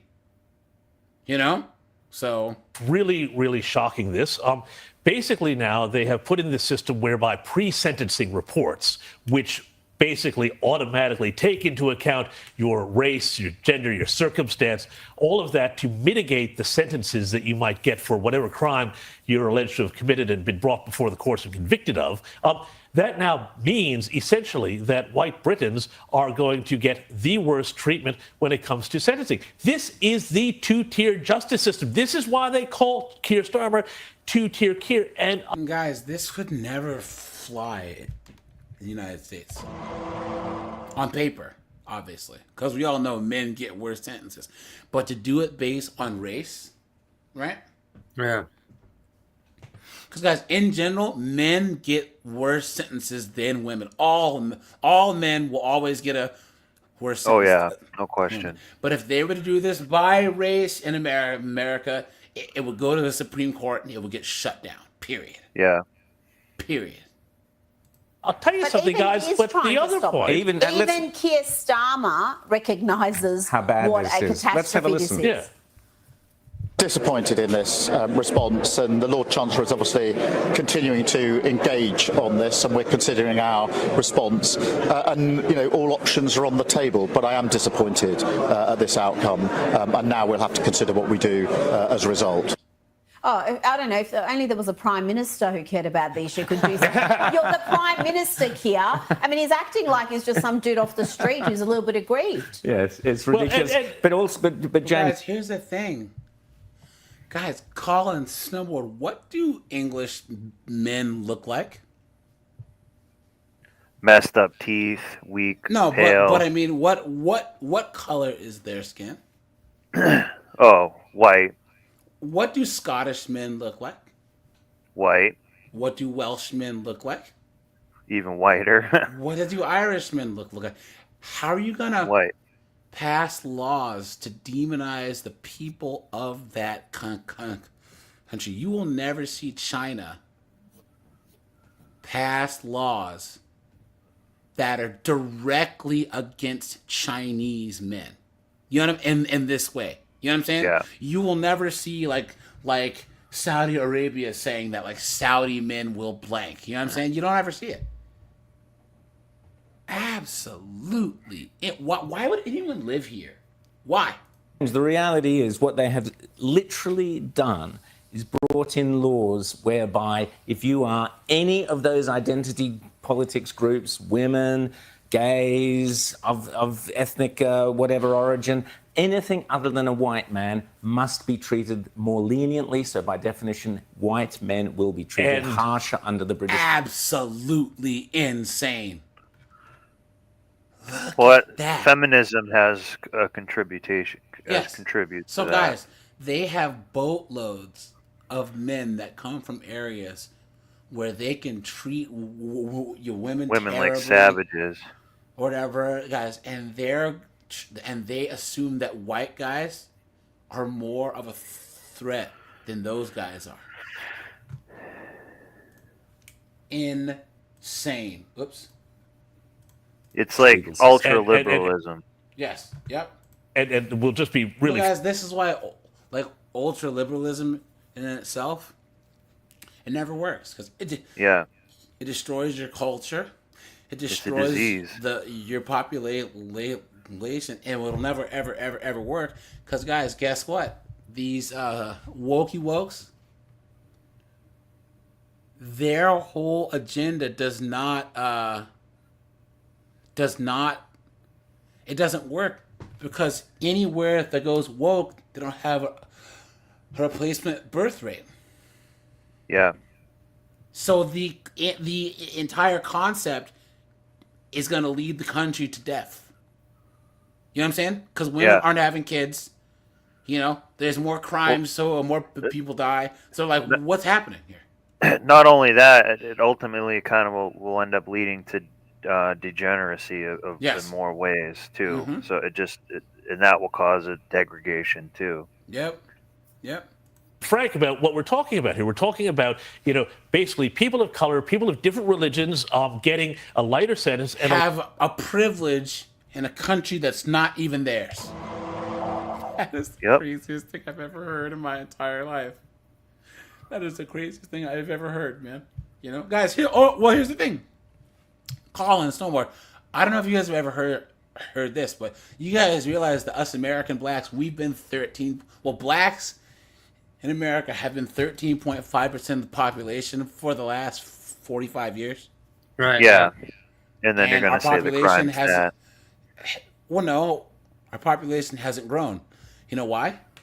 Because B-dubs are deleting all the babies. Thank you very much. Yep. But guys, so if there's Planned Parenthood is more prevalent too. There's all these baby deletions, right? What's keeping our population stable? Immigration. Nug. Thank you. No. Immigration. That means that people from Africa, from the islands, they're coming, and their culture is growing while Black Americans, our population is shrinking. Oh, okay. Because Jamaicans, Senegalese, Nigerians. yeah, they have 3, 4, 5, 6 kids. Yeah. You know what I mean? So yeah.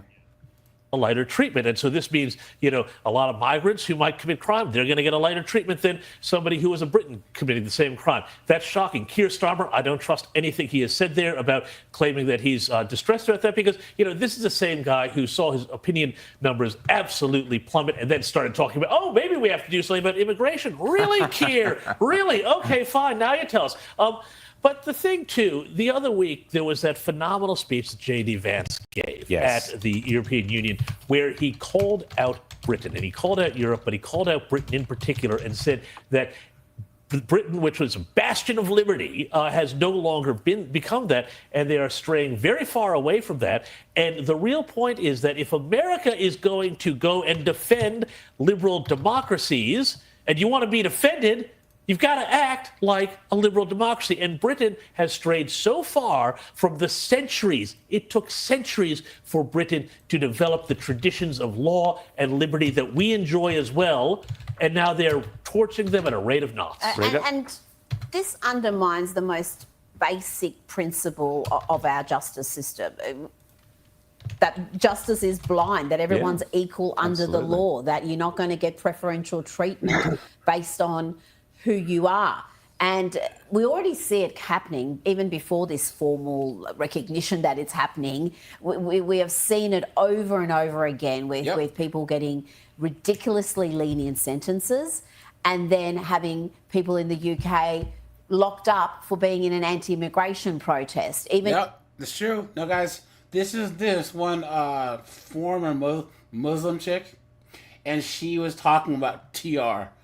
Okay, here you go. What is Tommy Robinson doing? He's just articulating huge problems that are an outcome of this clash of civilizations that is unfolding on our streets and in our neighborhoods and schools and everywhere. That's what he's talking about. The more I find out about him, the more courageous I think that he is. He is someone who stood up within Britain and refused to be silenced. So why don't we have the government discuss those problems? Forget about the people who brought them to light.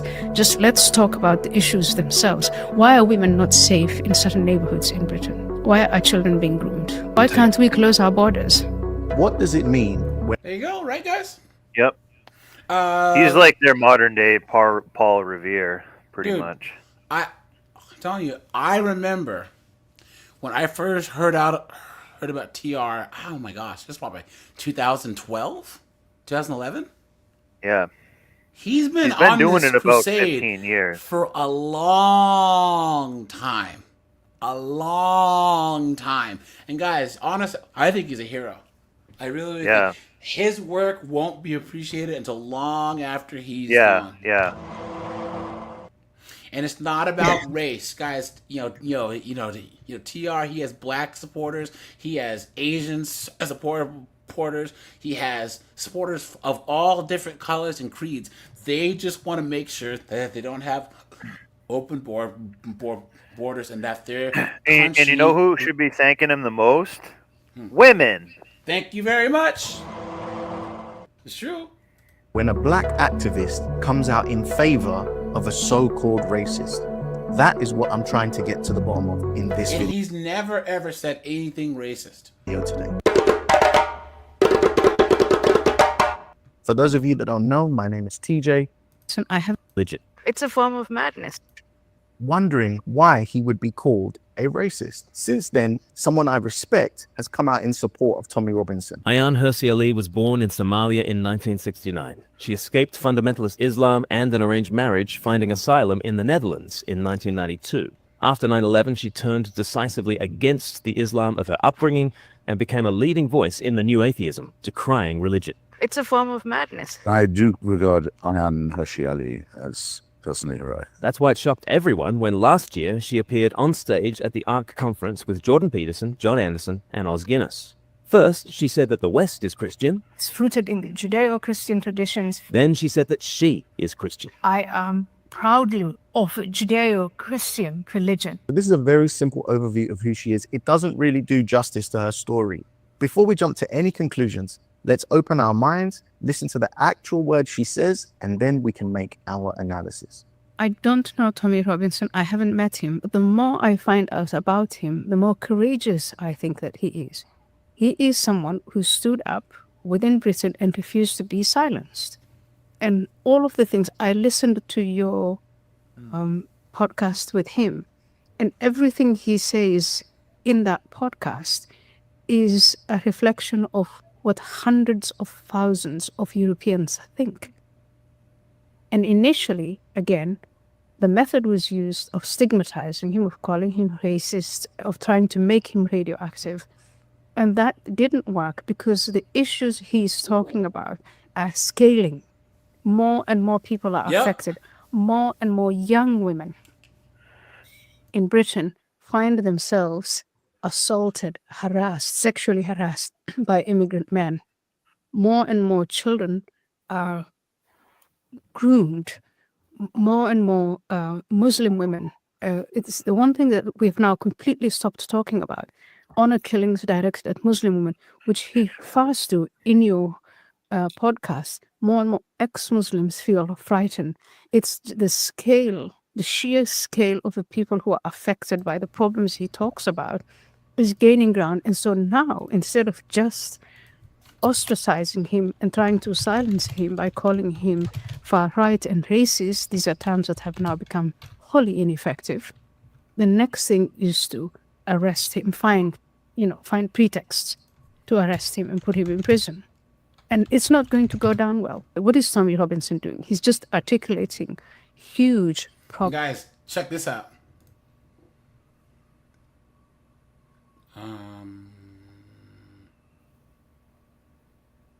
The Lacey father and mother are charged with Washington State, guys. Watch. With attempted murder, attempted kidnapping, and assault, accused of trying to kill their teen daughter in what the victim described as a possible honor killing. Prosecutors... Look at that, guys. Wow. Washington State, and this just happened. Look at that, guys. Say the Timberline High School student was attacked by her parents outside the school after she tried to escape the family. Her boyfriend stepped in to help during the attack, and police say he was also hurt. Fox 13's Jennifer Dowling talked to her boyfriend's father, and she has more from Timberline High School. Victor Barnes says that the attack happened right near this bus stop as the girl was trying to catch a ride in order to escape the abuse that she reported from her family. He says that her dad caught up with her here beneath these trees and started to choke her. They fell to the ground as other students, including his son, tried to pull him off of her. There's dad. There's the daughter underneath dad. Victor Barnes says this troubling video captured by witnesses and under investigation by Lacey police shows Ihsan Ali choking his teen daughter from behind, her face shoved in the dirt. That's my son fighting for the girl's life. Court documents state she reported abuse by both Ihsan and her mother, Zara, saying she ran away to get help from her teachers and staff at Timberline, telling investigators her parents had also planned to forcefully send her to Iraq to marry an older man. Earlier.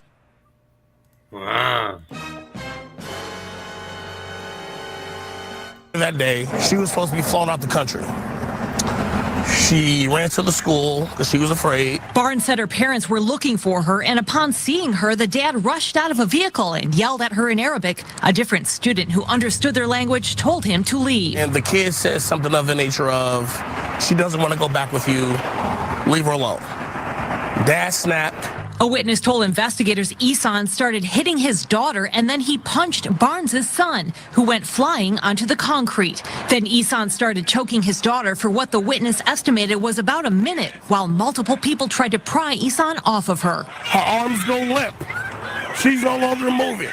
He starts to see her eyes just roll back. and her arms sort of start flailing. And that's when he sort of sprung into action. But isn't it crazy how this is who all the ethnics want in the country, guys? Yeah. Isn't it funny how that works? Isn't it crazy? Yeah, no, it's crazy. This is what open borders gets you, man. Seriously. This is not okay. And guys, large parts of the world are just like this. And these ethnics whine about how hard it is. The patriarchy in America, you don't know what you're talking about, right? Well, a lot of it is these privileged white women just do not like their boomer dad, and they take that archetype to be every white man ever. Guys, I'll put a 1 if you agree with me that if you were to send off at 18, you'd make it so that all middle class, upper middle class, and upper class white chicks should go to the third world. You know, yeah, that it will completely change society. They need to go there and like dig a hole for like a week. Seriously. Yep. Because he didn't want to see, someone he cared about pass away. After she was dragged out of the headlock, her mother, Zara... But Henry, yes and no. Because once again, guys, there are the people who do things the right way. Guys, some of the best people we have here are immigrants from the third world. They just did it the right way. Yeah. And they appreciate it the most being here. Cause that's they know why what the they people have. that I know who are the most anti-illegal immigrant are legal immigrants. Guys, all of my Ethiopian friends, they're pissed. They're so mad every time that they see these migrants being bussed in and flown in. They can't stand it. They cannot stand it because they had to wait for years. Insane. Was accused of attacking her. My son was able to just grab her and just take her away from mom. They ran into Timberline for help. And mother came rushing to the school, trying to get into school, but she got stopped by security. Barnes feels an adult should have escorted her to the bus. And I'm glad he was there to save her life.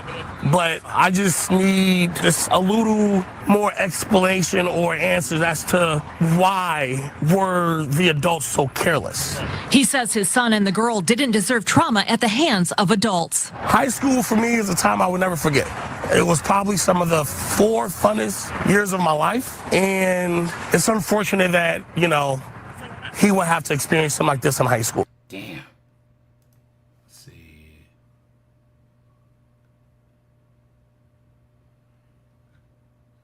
I wonder if there's a follow-up.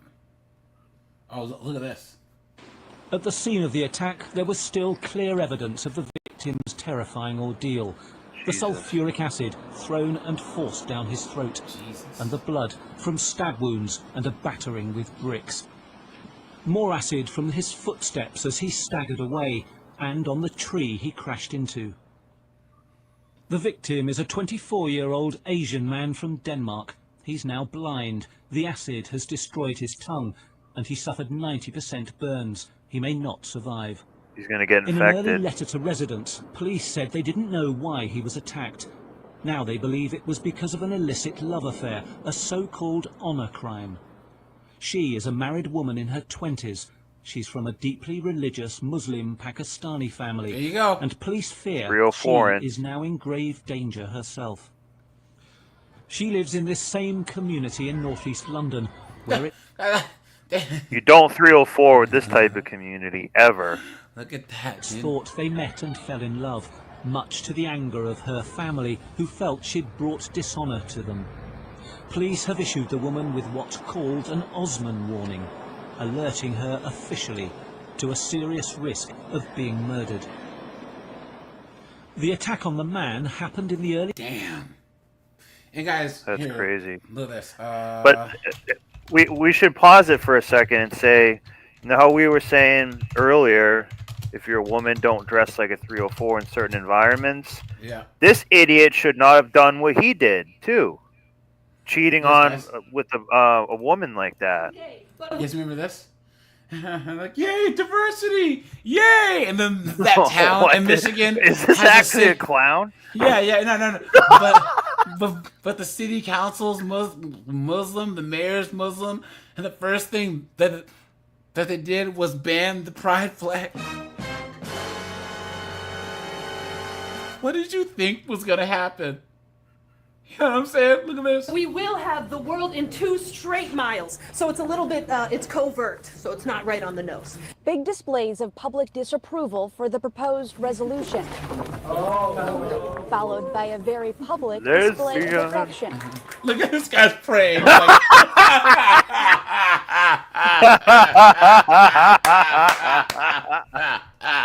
Oh my God. I'm all for removing the gay pride flag. Because you know what? Let me tell you something. This is America. I have the right to say I'm against the gay pride flag. If anyone has an issue with it, they could go kick rocks. The resolution proposed by Mayor Pro Tem Mohammed Hassan states the city will not allow any religious, ethnic, racial, political, or sexual orientation group flags to be flown on the city's public property. The only flags allowed would be the American, state, and city flags. Let's go, Old Glory, let's go.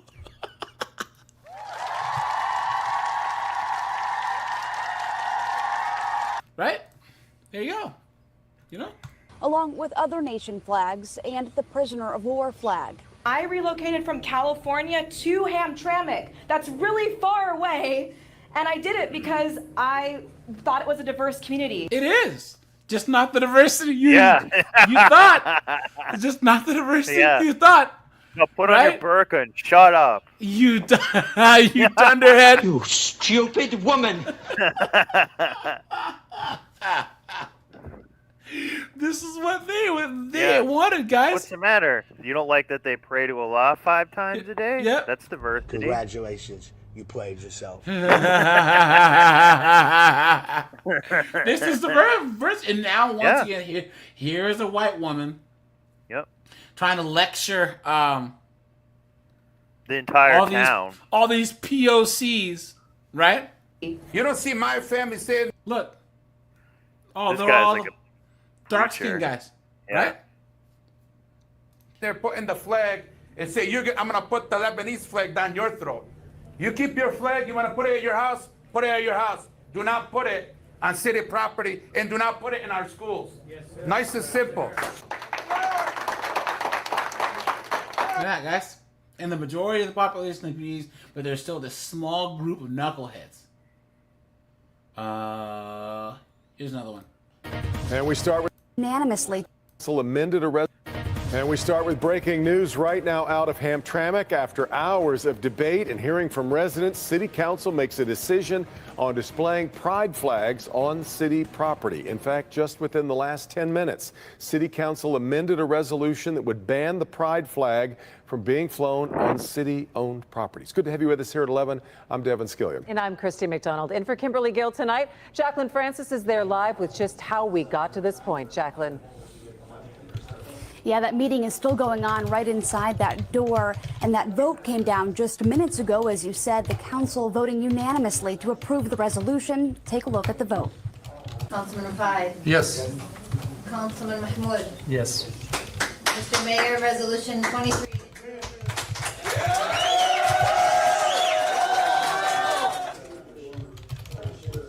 And that vote coming after hours of contentious debate. We will have the world in 2 straight miles. You know what? Let me tell you something. This is America. I have the right to say I'm against the gay pride flag. If anyone has an issue with it, they could go kick rocks. The resolution is right, Jacqueline. Cooked. Yeah. That didn't work out the way you wanted it. No. Seems like they went ham trick on it. Yeah. Oh my goodness. Look at this guy. I see what you did there. No, because when I was in the UK, I got pulled over for no reason. I wasn't driving like an idiot. I wasn't doing anything wrong. Like, literally, they told me verbatim that it was because there was just something going on in the area and my car sounded loud. not illegal for your car to sound loud. And anyway, I was cooperating with them the whole time. I go through everything with them. I tell them about the prescription, and then they go, "We're getting the traffic police down, and we're going to drug test you." And I'm telling them, like, "Look, I've already been through this before. Like, this has already been done." And they're like, "We don't care. We don't care." They got the traffic police down. That will take 6 to 10 months. This just messed my plans up big time. So I just said, you know what? I don't want to be in the UK anymore. So that's exactly what happened. I said, you know what? I'm out. So I left. Now, there is one thing that is a bit sad is I was really hoping that I could hit. All right, dude. I've had enough. But here we go, guys. Let's look at this here. Hold on. Less they care about where they.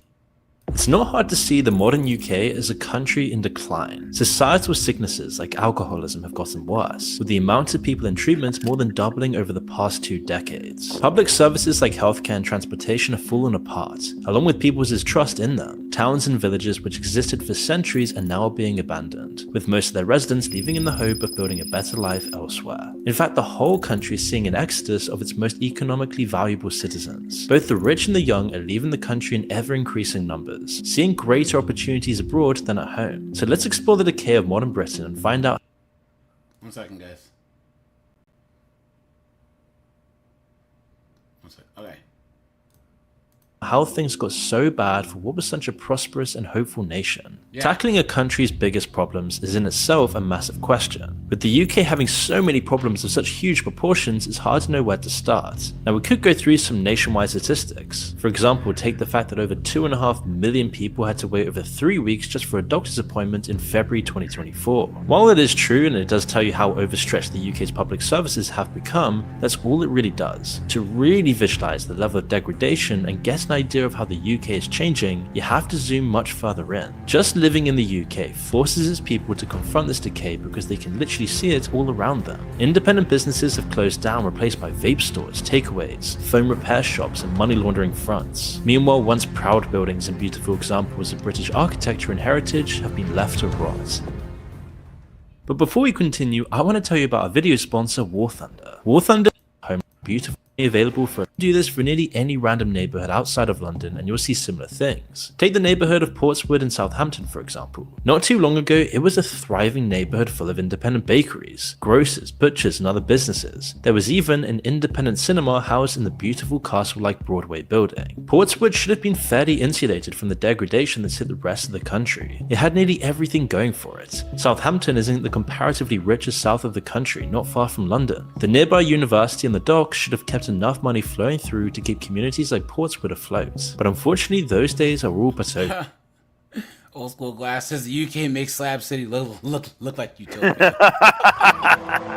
Yeah, Scozy. Dude, the UK's issues are the same across the West, but they're so much worse in the UK. Yeah. Guys, the UK, okay, we're very hyperbolic when it comes to America. Oh, America's a shithole. But guys, America's not really that bad when you compare it to the UK, right? The UK is where America will be in 10 to 15 years if things don't change. Exactly. Yeah. You know, AJ, also, how you always say really fast. Also, so we have a lot of Hispanic immigrants coming in, and we don't have the same issues with the Hispanics as with the people from areas with a lot of sand. You know what I'm saying? So though they're two completely different issues. What are you saying? You know how you always say that like black people are like the canary in the coal mine for certain things? Mm-hmm. Basically, UK is the same thing. All the Big Brother tech, all that stuff is a preview for like 2 years, 3 years down the pipeline of what would be like a similar thing that can happen in America. Not with Muslims per se, but just in general. Now, okay. Do you guys think it's Sweden or do you think it's the UK? Because Sweden went from being the safest country in Europe to being the most dangerous in like 6 years. Look at this. Welcome to Malmö, a city with a charm of its own, but recently, it's been making headlines for a different reason. Ranked as the 76th most dangerous city in the world, it now stands between Portland and Tehran. Caracas may be the most dangerous city globally, but Malmö is carving its own dark reputation. Other Swedish cities like Stockholm and Gothenburg are also on this list. But what caused this shift? Some attribute it to mass migration, changing the face of this once peaceful country. Yep. And while Malmö grapples with its issues, other Nordic countries enjoy... Look at this. In Sweden, I remember I visited my friend. Isn't this Shad of a Polish guy?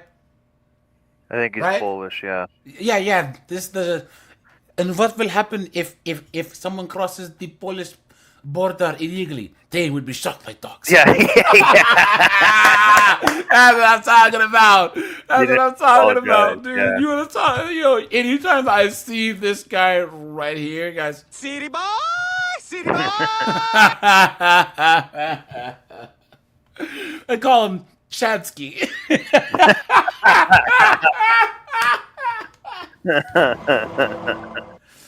Oh man.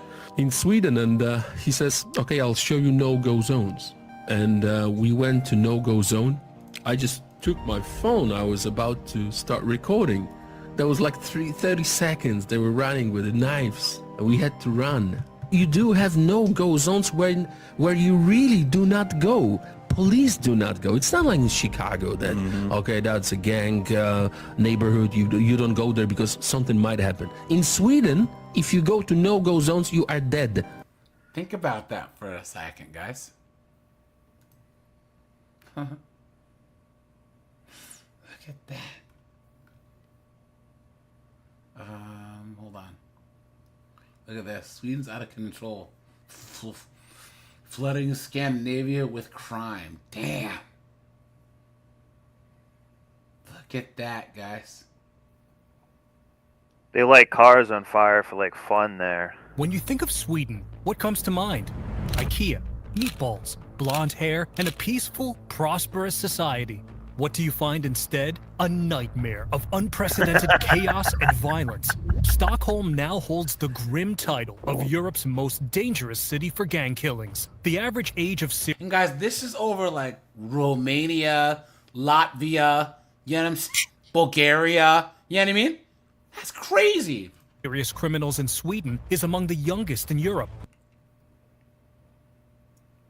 Waterstar, a whole bunch of Brits, like affluent Brits, like upper class and upper middle class and rich Brits are moving to the United States. Yes. And Australia. Native Europeans won't because a lot of them don't have the money to. You know what I'm saying? They don't have the money or they aren't willing to do what it takes. These knuckleheads from Pakistan will cram into a boat and poop in a bucket, but I don't think the average Brit will. You know what I'm saying? You know what I mean? It's true. Guys, we hit 100 likes, guys. Guys, thanks for that, guys. Appreciate that. Thank you so much.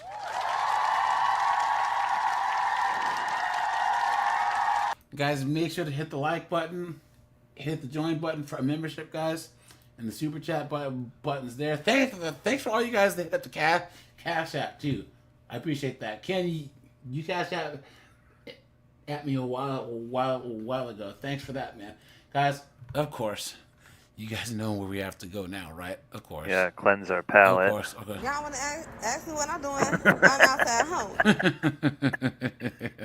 I work at Hoeing. Y'all want to know what company I work at? I work at Hoeing. Look at this, guys. I don't do BB, so I can't really answer as someone who does that. So a little bit of a trauma dump, right? I've been assaulted by a client before. He took off the protection without my permission, and he literally finished inside of me. Anyways, I caught an The fact that there's chicks out there doing this, but let alone letting random dudes, I mean, pay an extra $20 to, disgusting. That's why all these chicks have the high. Look at the Medusa tattoo on her neck. Yeah, that's what that means. You know. Yeah. You know that? Yeah. STI from that situation. Luckily, it was curable, but like, imagine if it wasn't. Imagine if a penicillin shot didn't take care of it. With that being said, I've been doing this 3.5 years, pushing 4 years. I have never, ever, ever, ever, not one time, ever caught anything except for that one time. Come on. You've been had. You've been took. You've been hoodwinked. Bamboozled. Led astray. Run amok. And guys, she thinks that she's gonna get some sympathy from us. Shit.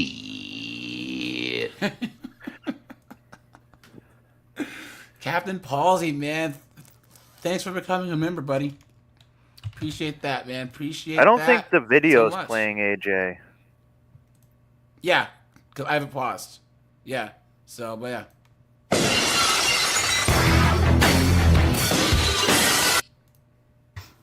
The one time a motherfucker removed that protection on me, the one time that somebody took a condom off and finished inside of me is the one time that I caught something. So the way that I look at it, right, is that you can't possibly sit there and think to yourself, I want to go stick my raw pee-pee inside of a prostitute.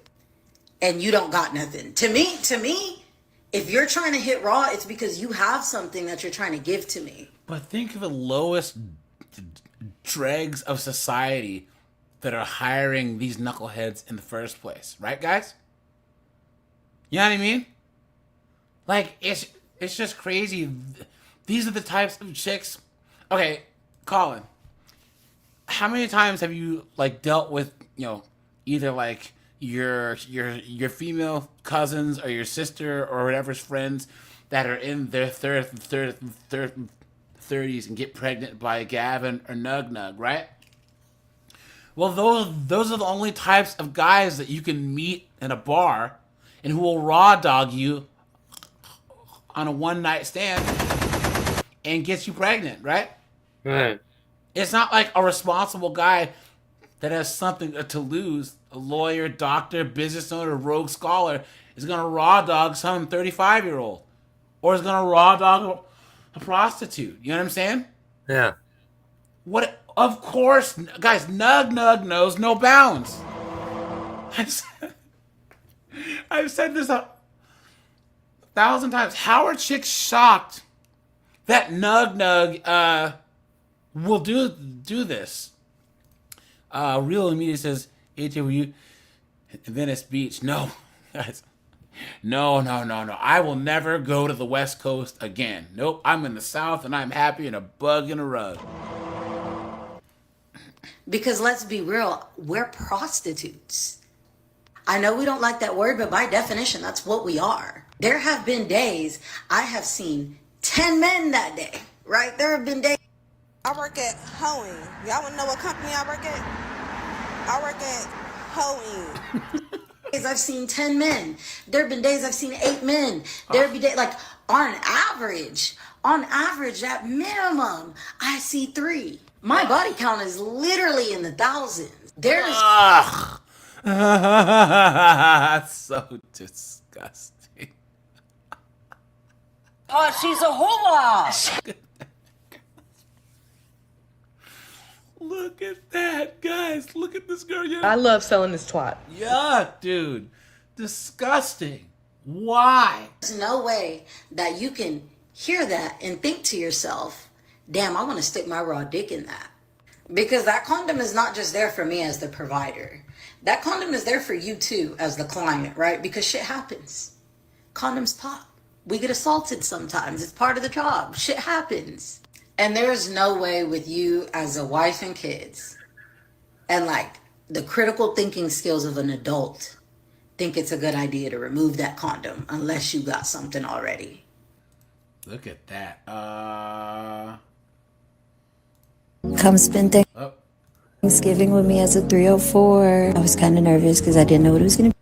Sorry, guys. That's copyright. That's the same chick. I saved... where'd it go? Why would you bring a 304 to Thanksgiving dinner like that? Guys. That's insane. Here she is again, guys. Oh, God. Guys. love being an SW. Like, I love selling this twat right off.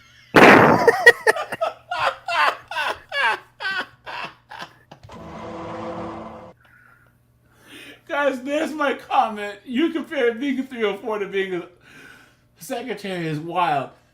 You need Jesus. Here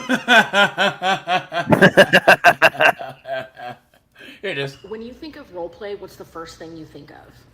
For me, it's like doctor and nurse or teacher and student. Okay, no, one time this trick came, he called me and he said he wanted to role play. And I was like, okay, cool, like, it's extra, whatever. I had never done it before.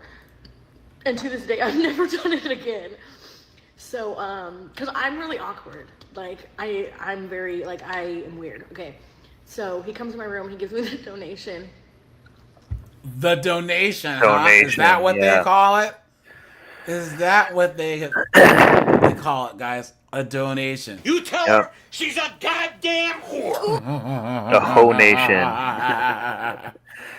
Like she's a non-profit or something. Like, Yeah. Like she's a March of Dimes. You know what I mean? He walks back out. He walks back out. He knocks on the door. I go answer the door. He's standing at the door. He's like,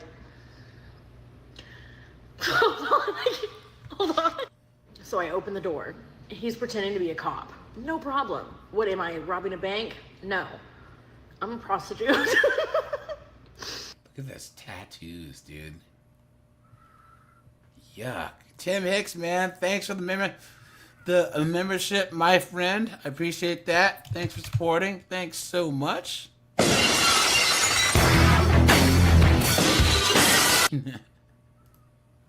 Guys, I'm gonna do a live stream on Dungeons and Dragons and stuff, and how guys like Dungeons and Dragons went hella woke, and now, I mean, come on, absolute joke. I don't know how much role playing we're doing here, buddy. This seems like real fucking life. He comes in the room acting like he's searching the room. Imagine he said,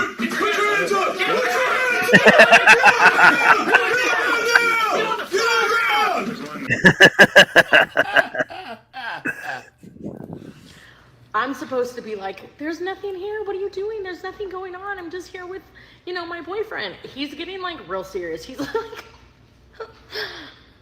I know there's a prostitute in here.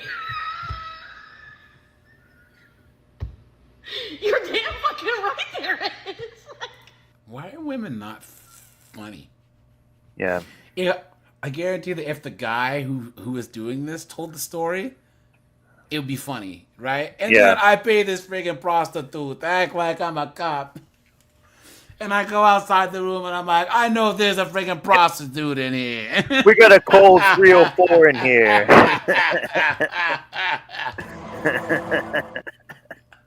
You want to get jammed up? You want to get jammed up? What am I, an asshole? Now you're going to have to submit to a cavity search. Yeah, put the cuffs on. See, that's funny. You know what I mean? And I'm having to just like go along with it. This dude is searching under shit. Like there's like a miniature. What are you looking for? Is there like a miniature prostitute in here? It is the most awkward 10 minutes of my fucking life. And then I'm supposed to like make a deal with him and if you just let me go. It was so fucking weird. I have never. But I'm sure that's the only time she's ever role played that. She's probably done that. Yeah. That for real. You know what I mean? Yeah. Look at this. Okay, I haven't seen anyone talk about this, so I'm gonna be the one. Guys, this is the volume. Going on yachts with tricks is not safe. First of all, yeah, because of the implication. You guys watch It's Always Sunny? Remember Dennis? Because, so we got to get him out in the water. Because of the implication. What is that? That she's alone. She doesn't know me. But then she looks out and all she sees is open water. So she's not gonna say no to me. Because of the implication. She looks like a transformer, right, guys?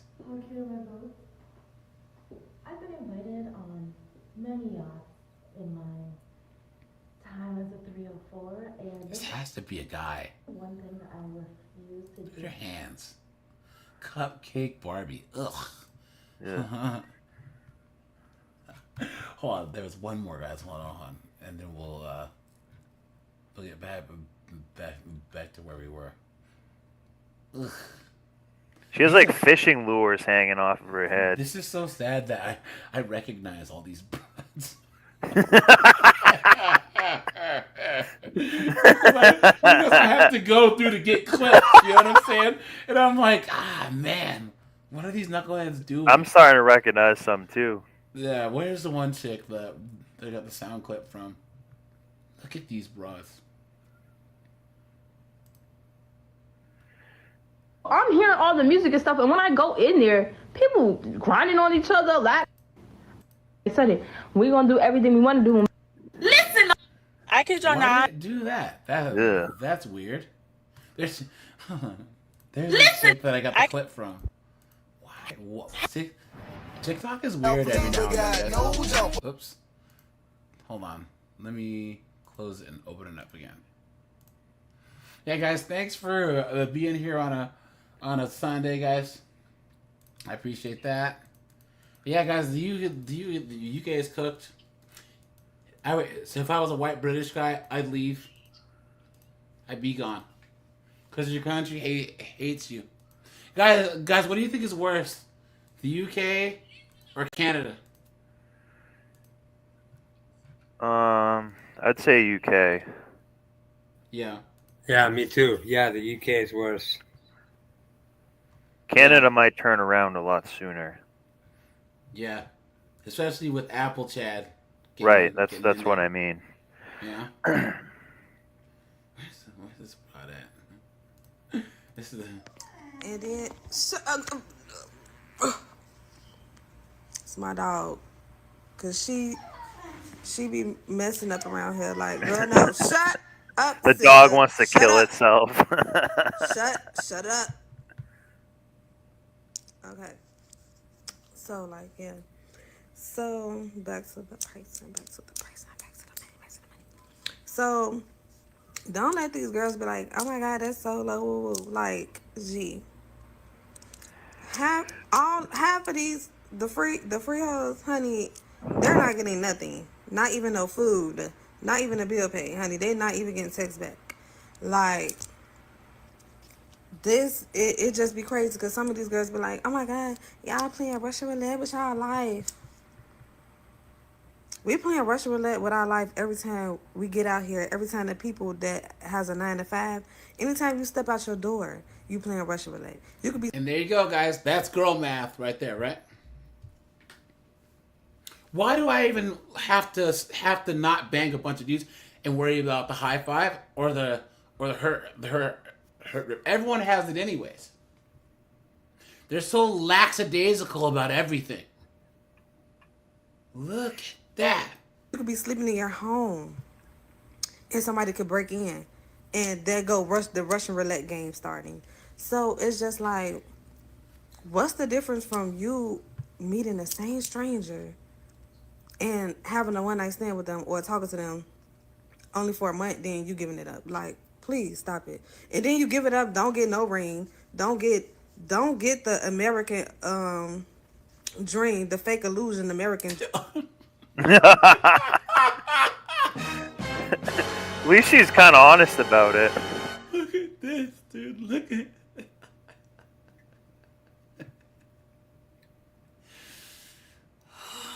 Boy, guys, this is the way that they think. This is the same thing that these OF chicks say. Well, yeah, I'm gonna sleep with a bunch of dudes anyways. I might as well get paid for it. So, dream life, like with the house and the picket fence and the lovely father and the, like, please stop the illusion. Like, y'all just so much in, like, that's why I said I would lie to you free hoes too. Like, I would lie to y'all too. If it's easy to just tell y'all something and not have to give you anything, I would do it. If I was a man, I would do it to y'all too. I would definitely sell you a dream to get your Hakuna Matata. If I see how easy it is and I see how easy you just fall to the lies. Like, yes, if it's easy to mind F y'all, it's easy to mind F women because We want the love, we want the relationship, and men play off that. So y'all could go ahead and play the men games for free. But I'm not gonna play their games for free. Y'all can do that, okay? Y'all can do that. But I'm not gonna waste my time with these men. No. I'm not gonna waste my time no more for free.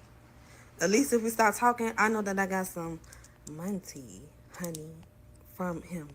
So play all the games you want, but you're gonna be paying up here, okay? Yeah. Then,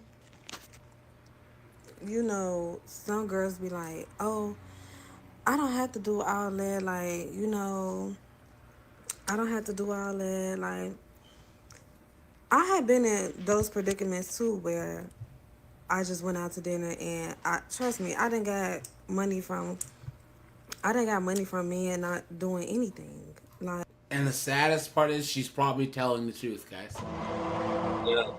These simps and morons, right? Oh man, this girl's I just bought her flowers, bro. Come on. Beta bear. What are you talking about? Now where's her original clip that I got the look at this, bro.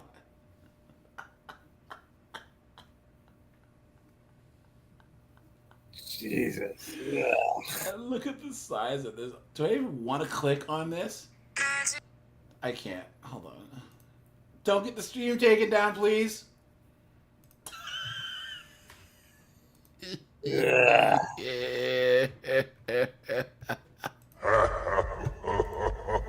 Silly Jedi. Silly Jedi. Look at that, guys.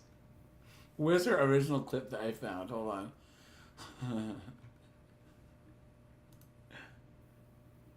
Let's see. Bitch, better walk between the raindrops.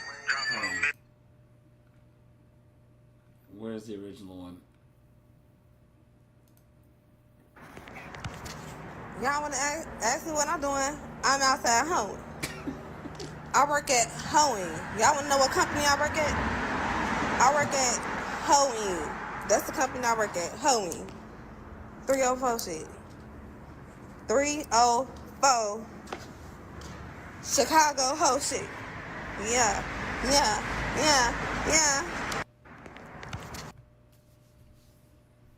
Colin, she's all yours, man. These B-dubs don't want us black guys anymore. Nope, they're all swirlers. They all want you white guys now. You know what I'm saying? John Carlos, I want to clean my eyes. Oh boy, guys, we will have to revisit this topic because we will have another candidate is cooked live. So guys, make sure if you are Canadian, guys, please try and call in. Colin, any final words about the UK being cooked? No. I mean, you pretty much got it all. So, I mean, Zenzu, thanks for the membership, buddy. Appreciate that, my friend.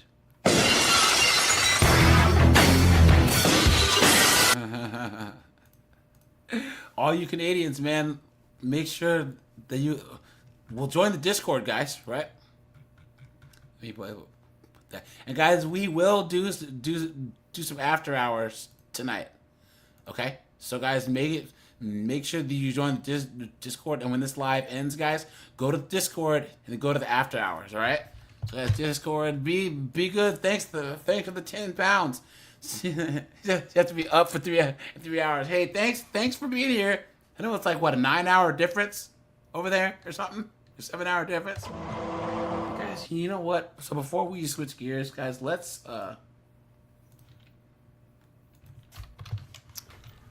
what's his name?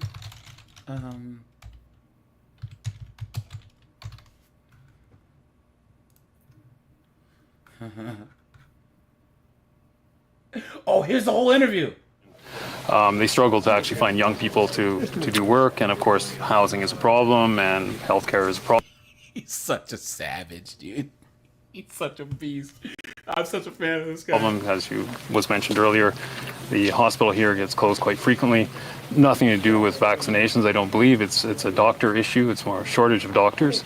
So what do you do in the meantime? I mean, you've got lots of plans for building houses, etc. But hey guys, Colin, I told you why there's doctors. I mean, why the average wait time to see a doctor in Canada is almost 9 weeks.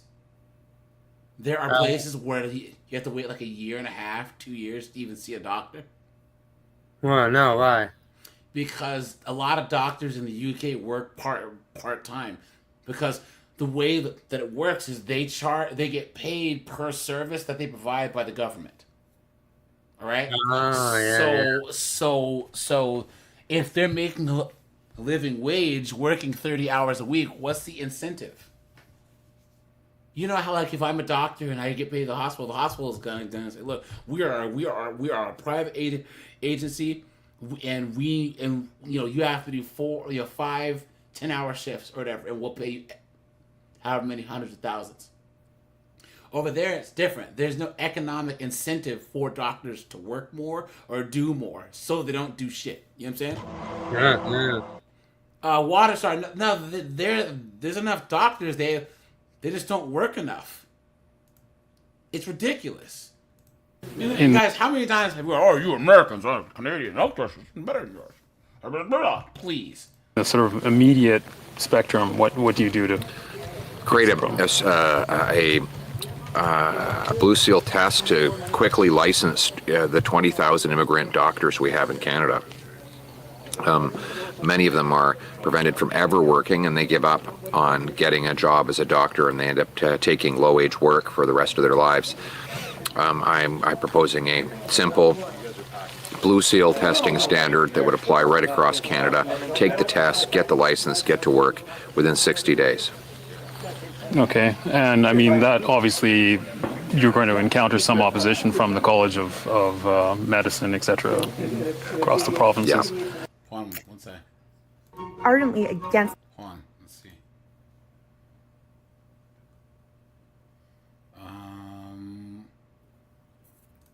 Is it just me, or in a really roundabout way, healthcare in this country is not only not free, but it's actually very, very fucking expensive? Like, if you're not paying with money directly, you're paying with a lot of your fucking time. Not only that, but the quality of healthcare sucks itself. And I'll give you 2 examples. So my aunt, God rest her soul, was told by doctors initially she had pneumonia, when in reality she had stage 4 cancer, and Whoa. she died like 2 years later. And another work colleague of mine, he and his wife had to go to the Philippines to find out that his wife had cancer. And I was wondering if I was the only one that's experienced bullshit healthcare situations like this, even with what I'm going through and my own like medical insurance. The whole mental health thing is a facade here too. Look at that, guys. But their system's so much better than ours. Today on How Fucked is Canadian Healthcare, I need an MRI to see if I have a fucking brain tumor. And go ahead, guess when it is. Go ahead, guess. It's in 2026. Look at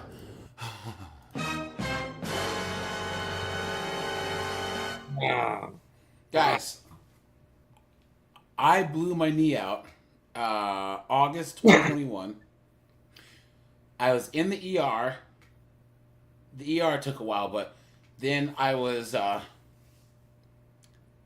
in surgery the following Friday. So Friday and then Friday, I was in surgery. You know what I mean? Have my knee fixed. Because there's an economic incentive. There's an incentive for companies. Yes, the insurances might not be the best, obviously, like the insurance, but the hospitals and all of them, they have an economic incentive to actually get this stuff done quickly. You know what I mean? Yeah. And get people in. Because if you're not getting people in, you aren't getting paid. Look at that. 2026. My MRI to see if I have a brain tumor is in 2026. It's March 2025 right now. And if you thought this was bad, it's actually worse than you thought, because the appointment where we decided that I need this MRI was in December of last year. So it's not like it's 10 months from now, it's 13 months. It's a 13-month wait. to see if I have a brain tumor. At first, I just thought this was a mistake because having an MRI every year is like a monitoring timeline. Like I already have an MRI every year for my spine tumor, which is why we think maybe I have a brain tumor too. So I was like, okay, they just made a mistake and scheduled this on a monitoring timeline. But no, I called and the clinic was like, yeah, the doctor actually requested that you have it earlier, but this is the next spot we have. We're seeing about 13 months for these brain and spine MRIs. Cool. Cool, cool, cool. Canada, where healthcare is free, but only if you can afford to wait. That's good right there. Look at that, guys. Okay, Kimbro, let's play along. Anybody who lives in a country that has government-funded healthcare, I would love for you to contribute to this conversation. Would you rather keep the kind of healthcare you have now and how you pay for it, or would you rather switch to what we have here in America? And so for those of you, and we're talking about axing the ACA. So without the ACA, here in America, we pay roughly 40% of our income in taxes. That's give or take, obviously, based on your locality. So you make money, 40% of that goes to taxes. 0 of it goes to healthcare. So on top of that, after you pay your taxes, you pay a roughly $600, we'll say, a month. It's so the average American, on top of paying 40% taxes, spends about $14,000. But at least they can see a doctor and not die. You know what I mean? My first experience at a U.S. Look at that, man. What a joke. All right, guys, let's switch gears here really fast. And I just like people getting what they voted for. You know, I think it's hilarious. I really do, because these people think that this is a good idea, and then things blow up in their face, and they expect us men to come fix it. Nope.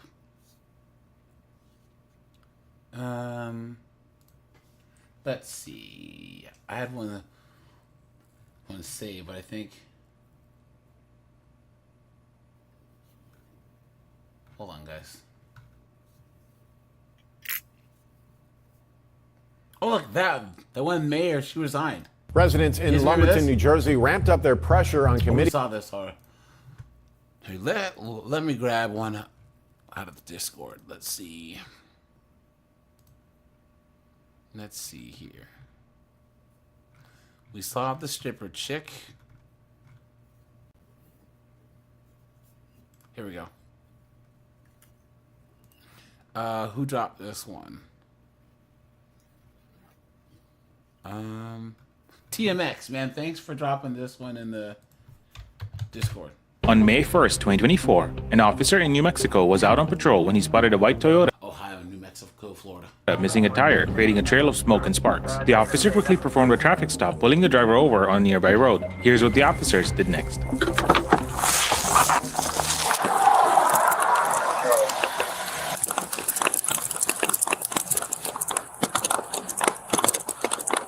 Hey, how's it going? Hey. What's going on? You know you're missing a wheel? I'm missing a wheel? Yeah. Do you know that at all? You don't know that at all by chance? No. Yeah, you're driving. You don't smell the smoke? No. Yeah, sorry, guys.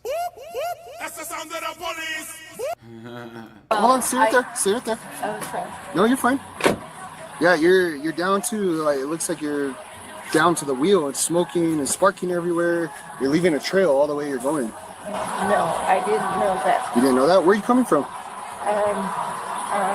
From Northeast. Where's Northeast? Heights. Northeast Heights. Northeast Heights where? 1100. Okay, perfect. Can I see your driver's license real quick? Where are you going right now? Home. Home? So you just said you're coming from there, so you're going there too as well? Uh-huh.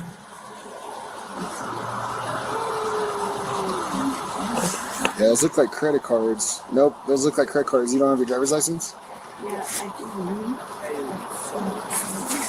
do. Do me a favor, go ahead and turn the car off real quick. Okay. Turn the car off. Thank you. Turn the car off and go ahead and put the keys up on the thing, on the dashboard.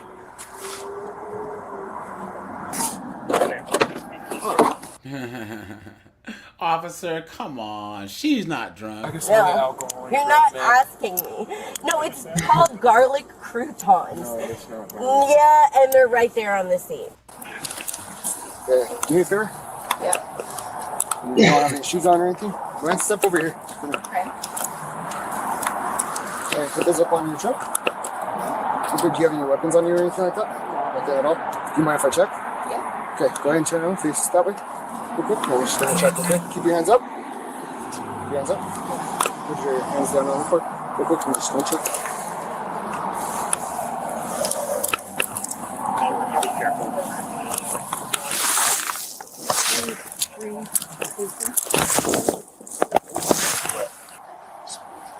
Got you. Okay, go ahead and do me a favor. Just go ahead and hang out right here, the back of your trunk, okay? The back of your trunk. Go ahead and hang out right there, okay? No, I mean, you don't need to check me. What do you mean? I mean, you don't need to check my car or anything. I don't have any weapons. I'm not doing anything. Do you know why we stopped you at all? No? What?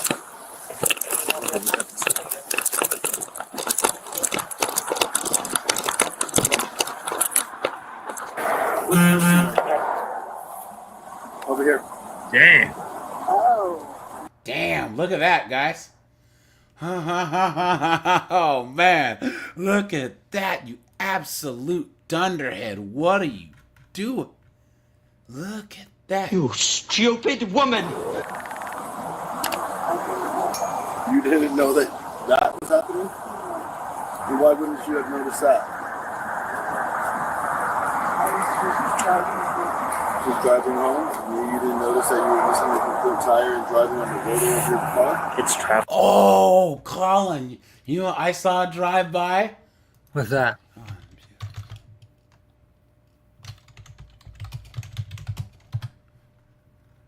Earlier today. Oh, dude, it was in perfect condition. It was a Grand National. It was so cool. This old guy was driving in a parking lot, and he had a Buick Grand National, dude. Oh, it was badass. Huh. Look, yeah, just like this. That was so cool, man. I looked, I'm like, wait a minute, because it was kind of far away, and then he drove by, and that was so cool, man. Did you know that the Regal Turbo, the T-Top's actually faster than the Grand National? No, I didn't know that. No. What was it? Regal Turbo T. This is actually faster because it was light. It was lighter. Even though the the engine was detuned a little bit, but it was a lighter car. It was like 300 pounds lighter, so it was actually faster than the Grand National. So, yeah. But I digress. Traffic. You're sure about that? We're allowed to enforce traffic and take people in our jurisdiction. Is that right? And adjoining jurisdictions. But No, just in it's general. already past 6. So. Go stand over there. Did I ask you? Ma'am, come over here and stand at the back of your trunk. Yes, you do. Hold on a second. Can you come stand over here? Go stand over there. Ma'am, come over here. I'm just asking. Can you go stand over there, please, ma'am? Don't touch me. Come stand over here. You don't need to touch me. Just stand right there. Look at this chick. Her 1.6 brain cells can't handle it, guys. Look at that.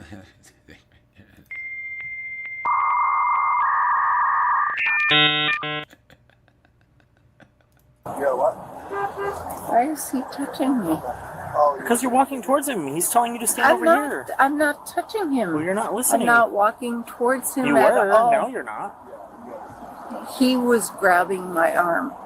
Yeah, because you're walking towards him. All right, I'm gonna go get my phone. I'm gonna record him. Okay. Are they going to come do it, or do they want us to do it? Are they willing to do it, or no? He says that he'll do it. He just has to pick up the rookie first. Okay. Or if you just want to over. 5 cars for me. What am I doing? I'm not doing anything. I don't have any weapons. Okay, just hang on. We're going to conduct a DWI investigation. And then if you're good to drive, then we'll let you go, okay? Okay. No, Hey. Right there. I'm just looking. You're going to go right back to the back of your trunk. Okay? Go to the back of your trunk. Yeah. Go to the back of your trunk. Ma'am, we're not trying to be rude or anything with you. Can you just stand back here and wait? It depends. It depends on... I'm trying to be nice and cordial with you. We're just looking. We're looking from here. We're not going into your vehicle or anything. No, you're not. We are. If I have an attorney with me, yeah. It's not really how that goes. Yeah, it's not how it goes. Can you stand over here? To the back side of your car. Okay. Do not try to get in your vehicle. Do you understand? I'm not trying to get in my vehicle. Do you understand? I'm just saying. I'm telling you, do not try to get in your vehicle. No, all right? I'm not. Okay. I'm not doing it. Don't step towards me. I'll approach you like that. Yeah, that's why we're telling you, just hang out. That's all you got to do. Do not step towards yourself. You're not going to get into your vehicle.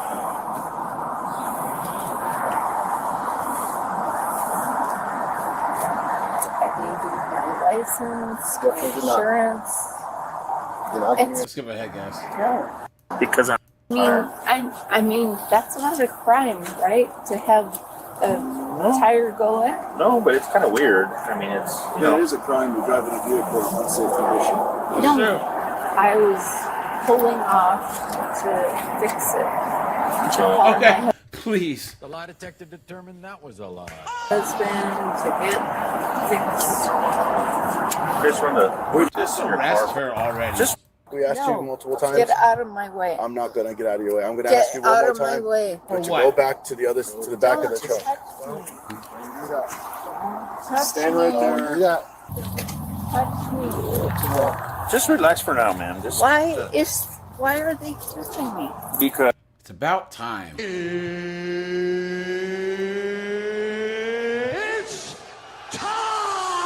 Because we have to investigate the situation. I'm just walking. Yeah, but now you just pushed one of the officers, so that's a crime. No, I didn't. You did. I did not. Do you have some shoes in the car? Charles 5253. That female is going to be detained for a battery on a police officer. Stop. Okay, guys, here we go. Let's end here. So I went on a date with a creature, or otherwise known as a man, and it was horrible. Like, I don't know where these guys come from, where they find the audacity, and like, who fucking raised them? So the date itself was horrendous. We met for drinks, his suggestion. I made sure it was in a spot that like I'm very familiar with. And, you know, we met there and I ordered a beer, very casual. And he's a very fit, buff guy. And he ordered... That's how you know the story's cap, right? What kind of guy would go out with this? Water. And then I was like, oh, shoot. And I like kind of felt bad because I was like, oh, is he sober? Like, you know, because I'm fine going on a date like with no drinks. Like, that doesn't bother me. And, you know, but then I was like, no, he suggested the drinks. Like, that's weird to suggest drinks and then not get a drink. So I was like, oh, you know, are you not drinking? And he said, no, not right now. And because he's like fit and buff or whatever, I was just trying to have banter. And I was like, oh, you know, you watching your figure? And he was like, yeah, I'm at this percentage body fat right now. And I want to be this percentage body fat. And I'm like, oh, well, okay. Like, slay. I don't know. So then he goes on to tell me about this like weird diet that he's doing where he's like eating just tuna fish and orange juice and whatever. So then he like tries to go down and squeeze my calf to see how muscular it is, to which point I said, don't touch me. And then I realized like this guy's a fucking creep. I gotta get the fuck out of here. So I chugged my beer down because I'm not gonna waste a beer. And I'm like, you know what, I gotta go. And he's like, oh, well, that doesn't sound good. Like, no, buddy, it's not. And I was like, oh, yeah, you know, I got stuff to do. So we go out, and I didn't want him to walk me to my car, but I literally parked, like, right in front, so he would have seen where I was going anyway. And so I just, you know, let him walk me to, like, the middle of the street. And then he's like, okay, well, good night. And I said, good night, and I wasn't going in for any sort of hug or anything. He went in straight for the kill. Not the kill, sorry, I shouldn't have said that. Straight for the kiss. to which I had to like Matrix style bend backwards to avoid. I've never been that flexible in my life. And I get back up and I'm like, oh, you know. Is that a bull ring? No. I don't kiss. That's a big schnoz. And she put her. I think you need a bigger ring for your big schnoz. On the first date. And he looks at me, he's like, well, that was dramatic. And I go, actually it wasn't, but call it what you will. Later. And then he followed me to my car and tried to prevent me from getting in. And I said, back the fuck away from my car, or I'm gonna cut your fucking hands off. And he thought I was joking.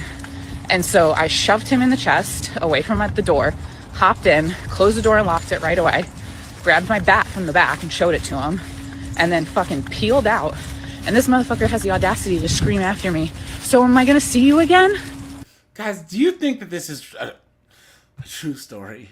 Hell no, dude. I don't believe a single word. This is so much cap, dude. This is so much cap. This is so much cap, dude. What? I wish why can't I be gay? So I went on. Cap. All this is cap, guys. Cap, look at this. I just realized something. Jesus. I'm officially the blue-haired bisexual one in the friend group who lives off of coffee and black clothing. She looks like Gollum, dude. Close enough. Welcome back. Oh God. She's president of Club Unfuckables. But all right, you guys. I'll shut this bad boy down. We're at the 3-hour mark. Guys, make sure, guys, we will do after hours. So, guys, join the Discord. Just hit the after hours, and we will be over there talking mess and acting crazy. So guys, we will be live Tuesday as usual at 9 p.m. Eastern Standard Time. Let me see if I remember the topic. Give me a second. It's this chick that has 7 kids by 4 baby daddies. Yo. Wait till you guys hear this chick's story. But all right, you guys. Appreciate it. Thanks, Colin. All right. See ya. Bye, guys.